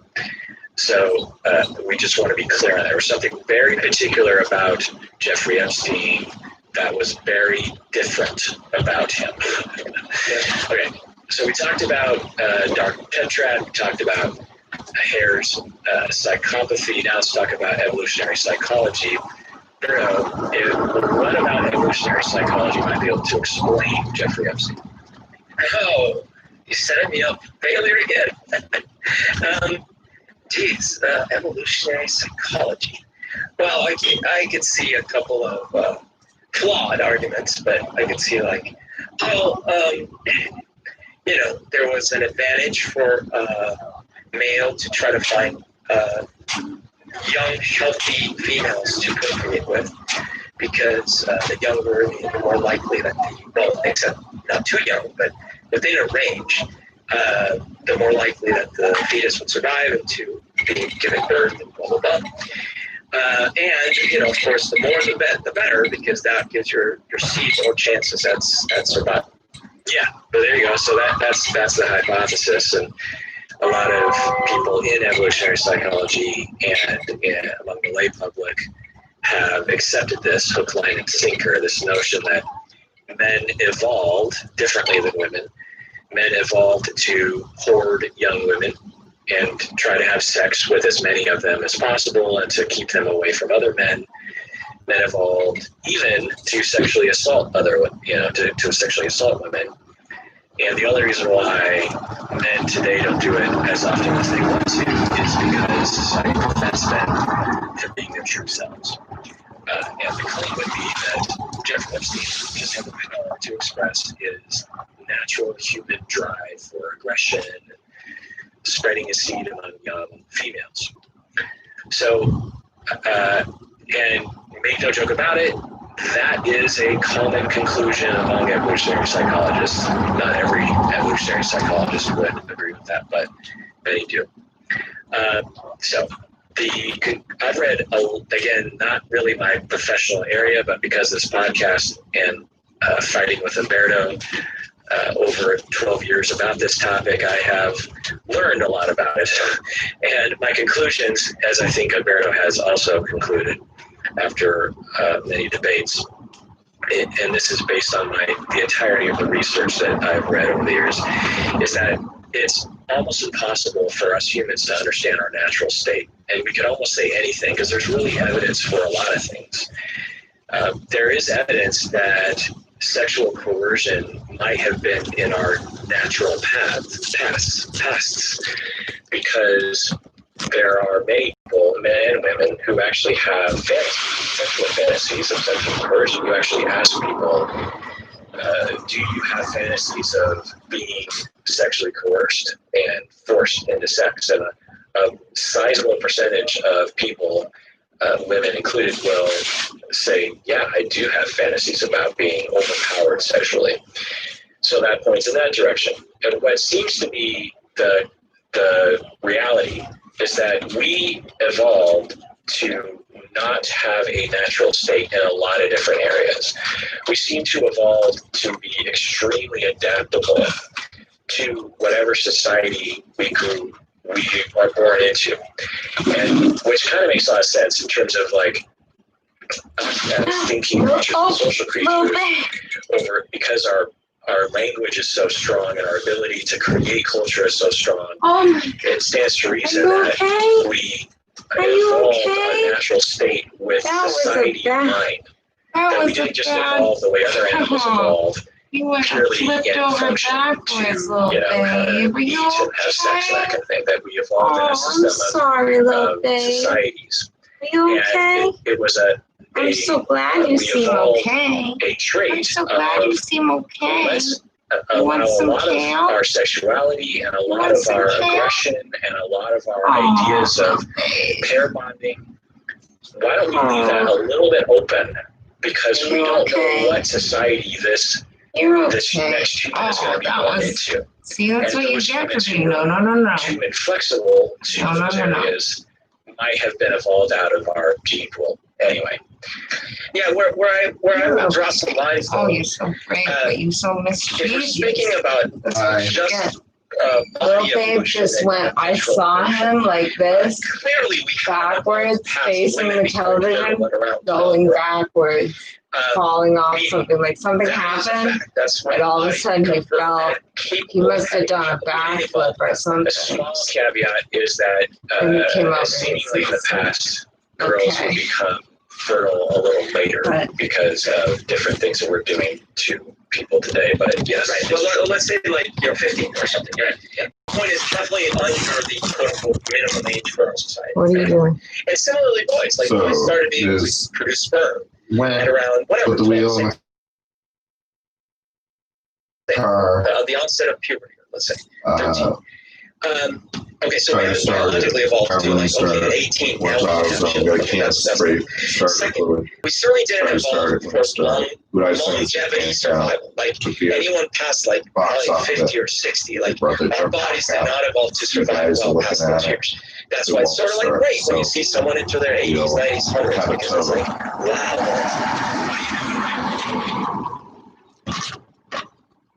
It just, they say that there's no ignition. There's no spark to start, but everything else seems to be running. It's got an ignition problem. He likes that windowsill.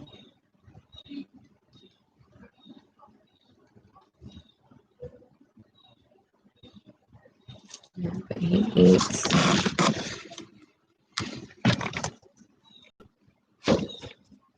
He's eating things.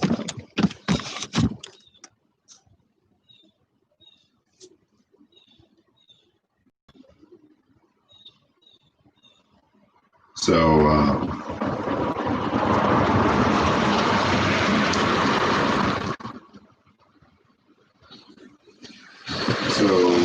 what do you think we can do with the plates?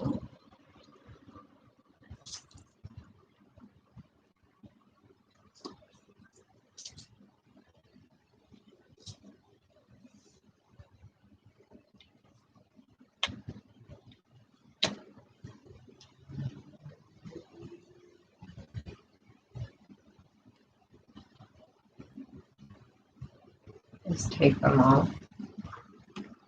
Take them off the car, yeah. But you didn't do that. But he was there. Well, the reason why I didn't take them off is if we have it towed, they'll want the plates on the car to tow it. Really? Yeah. How much is it going to cost me?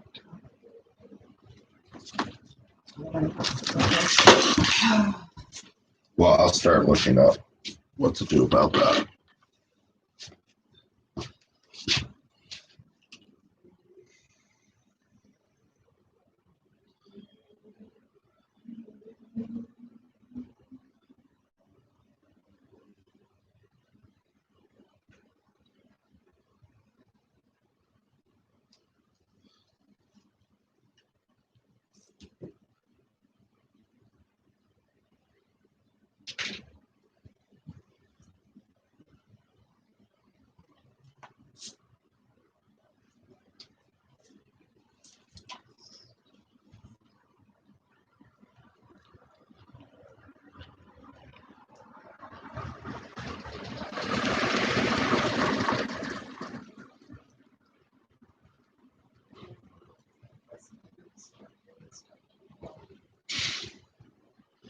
Mm-hmm.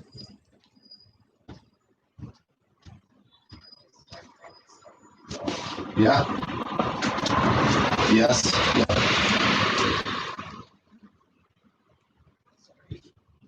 Yeah.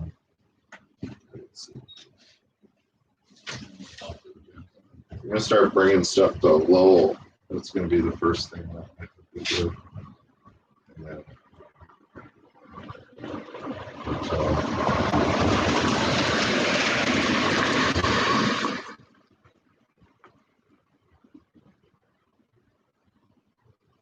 I can do it.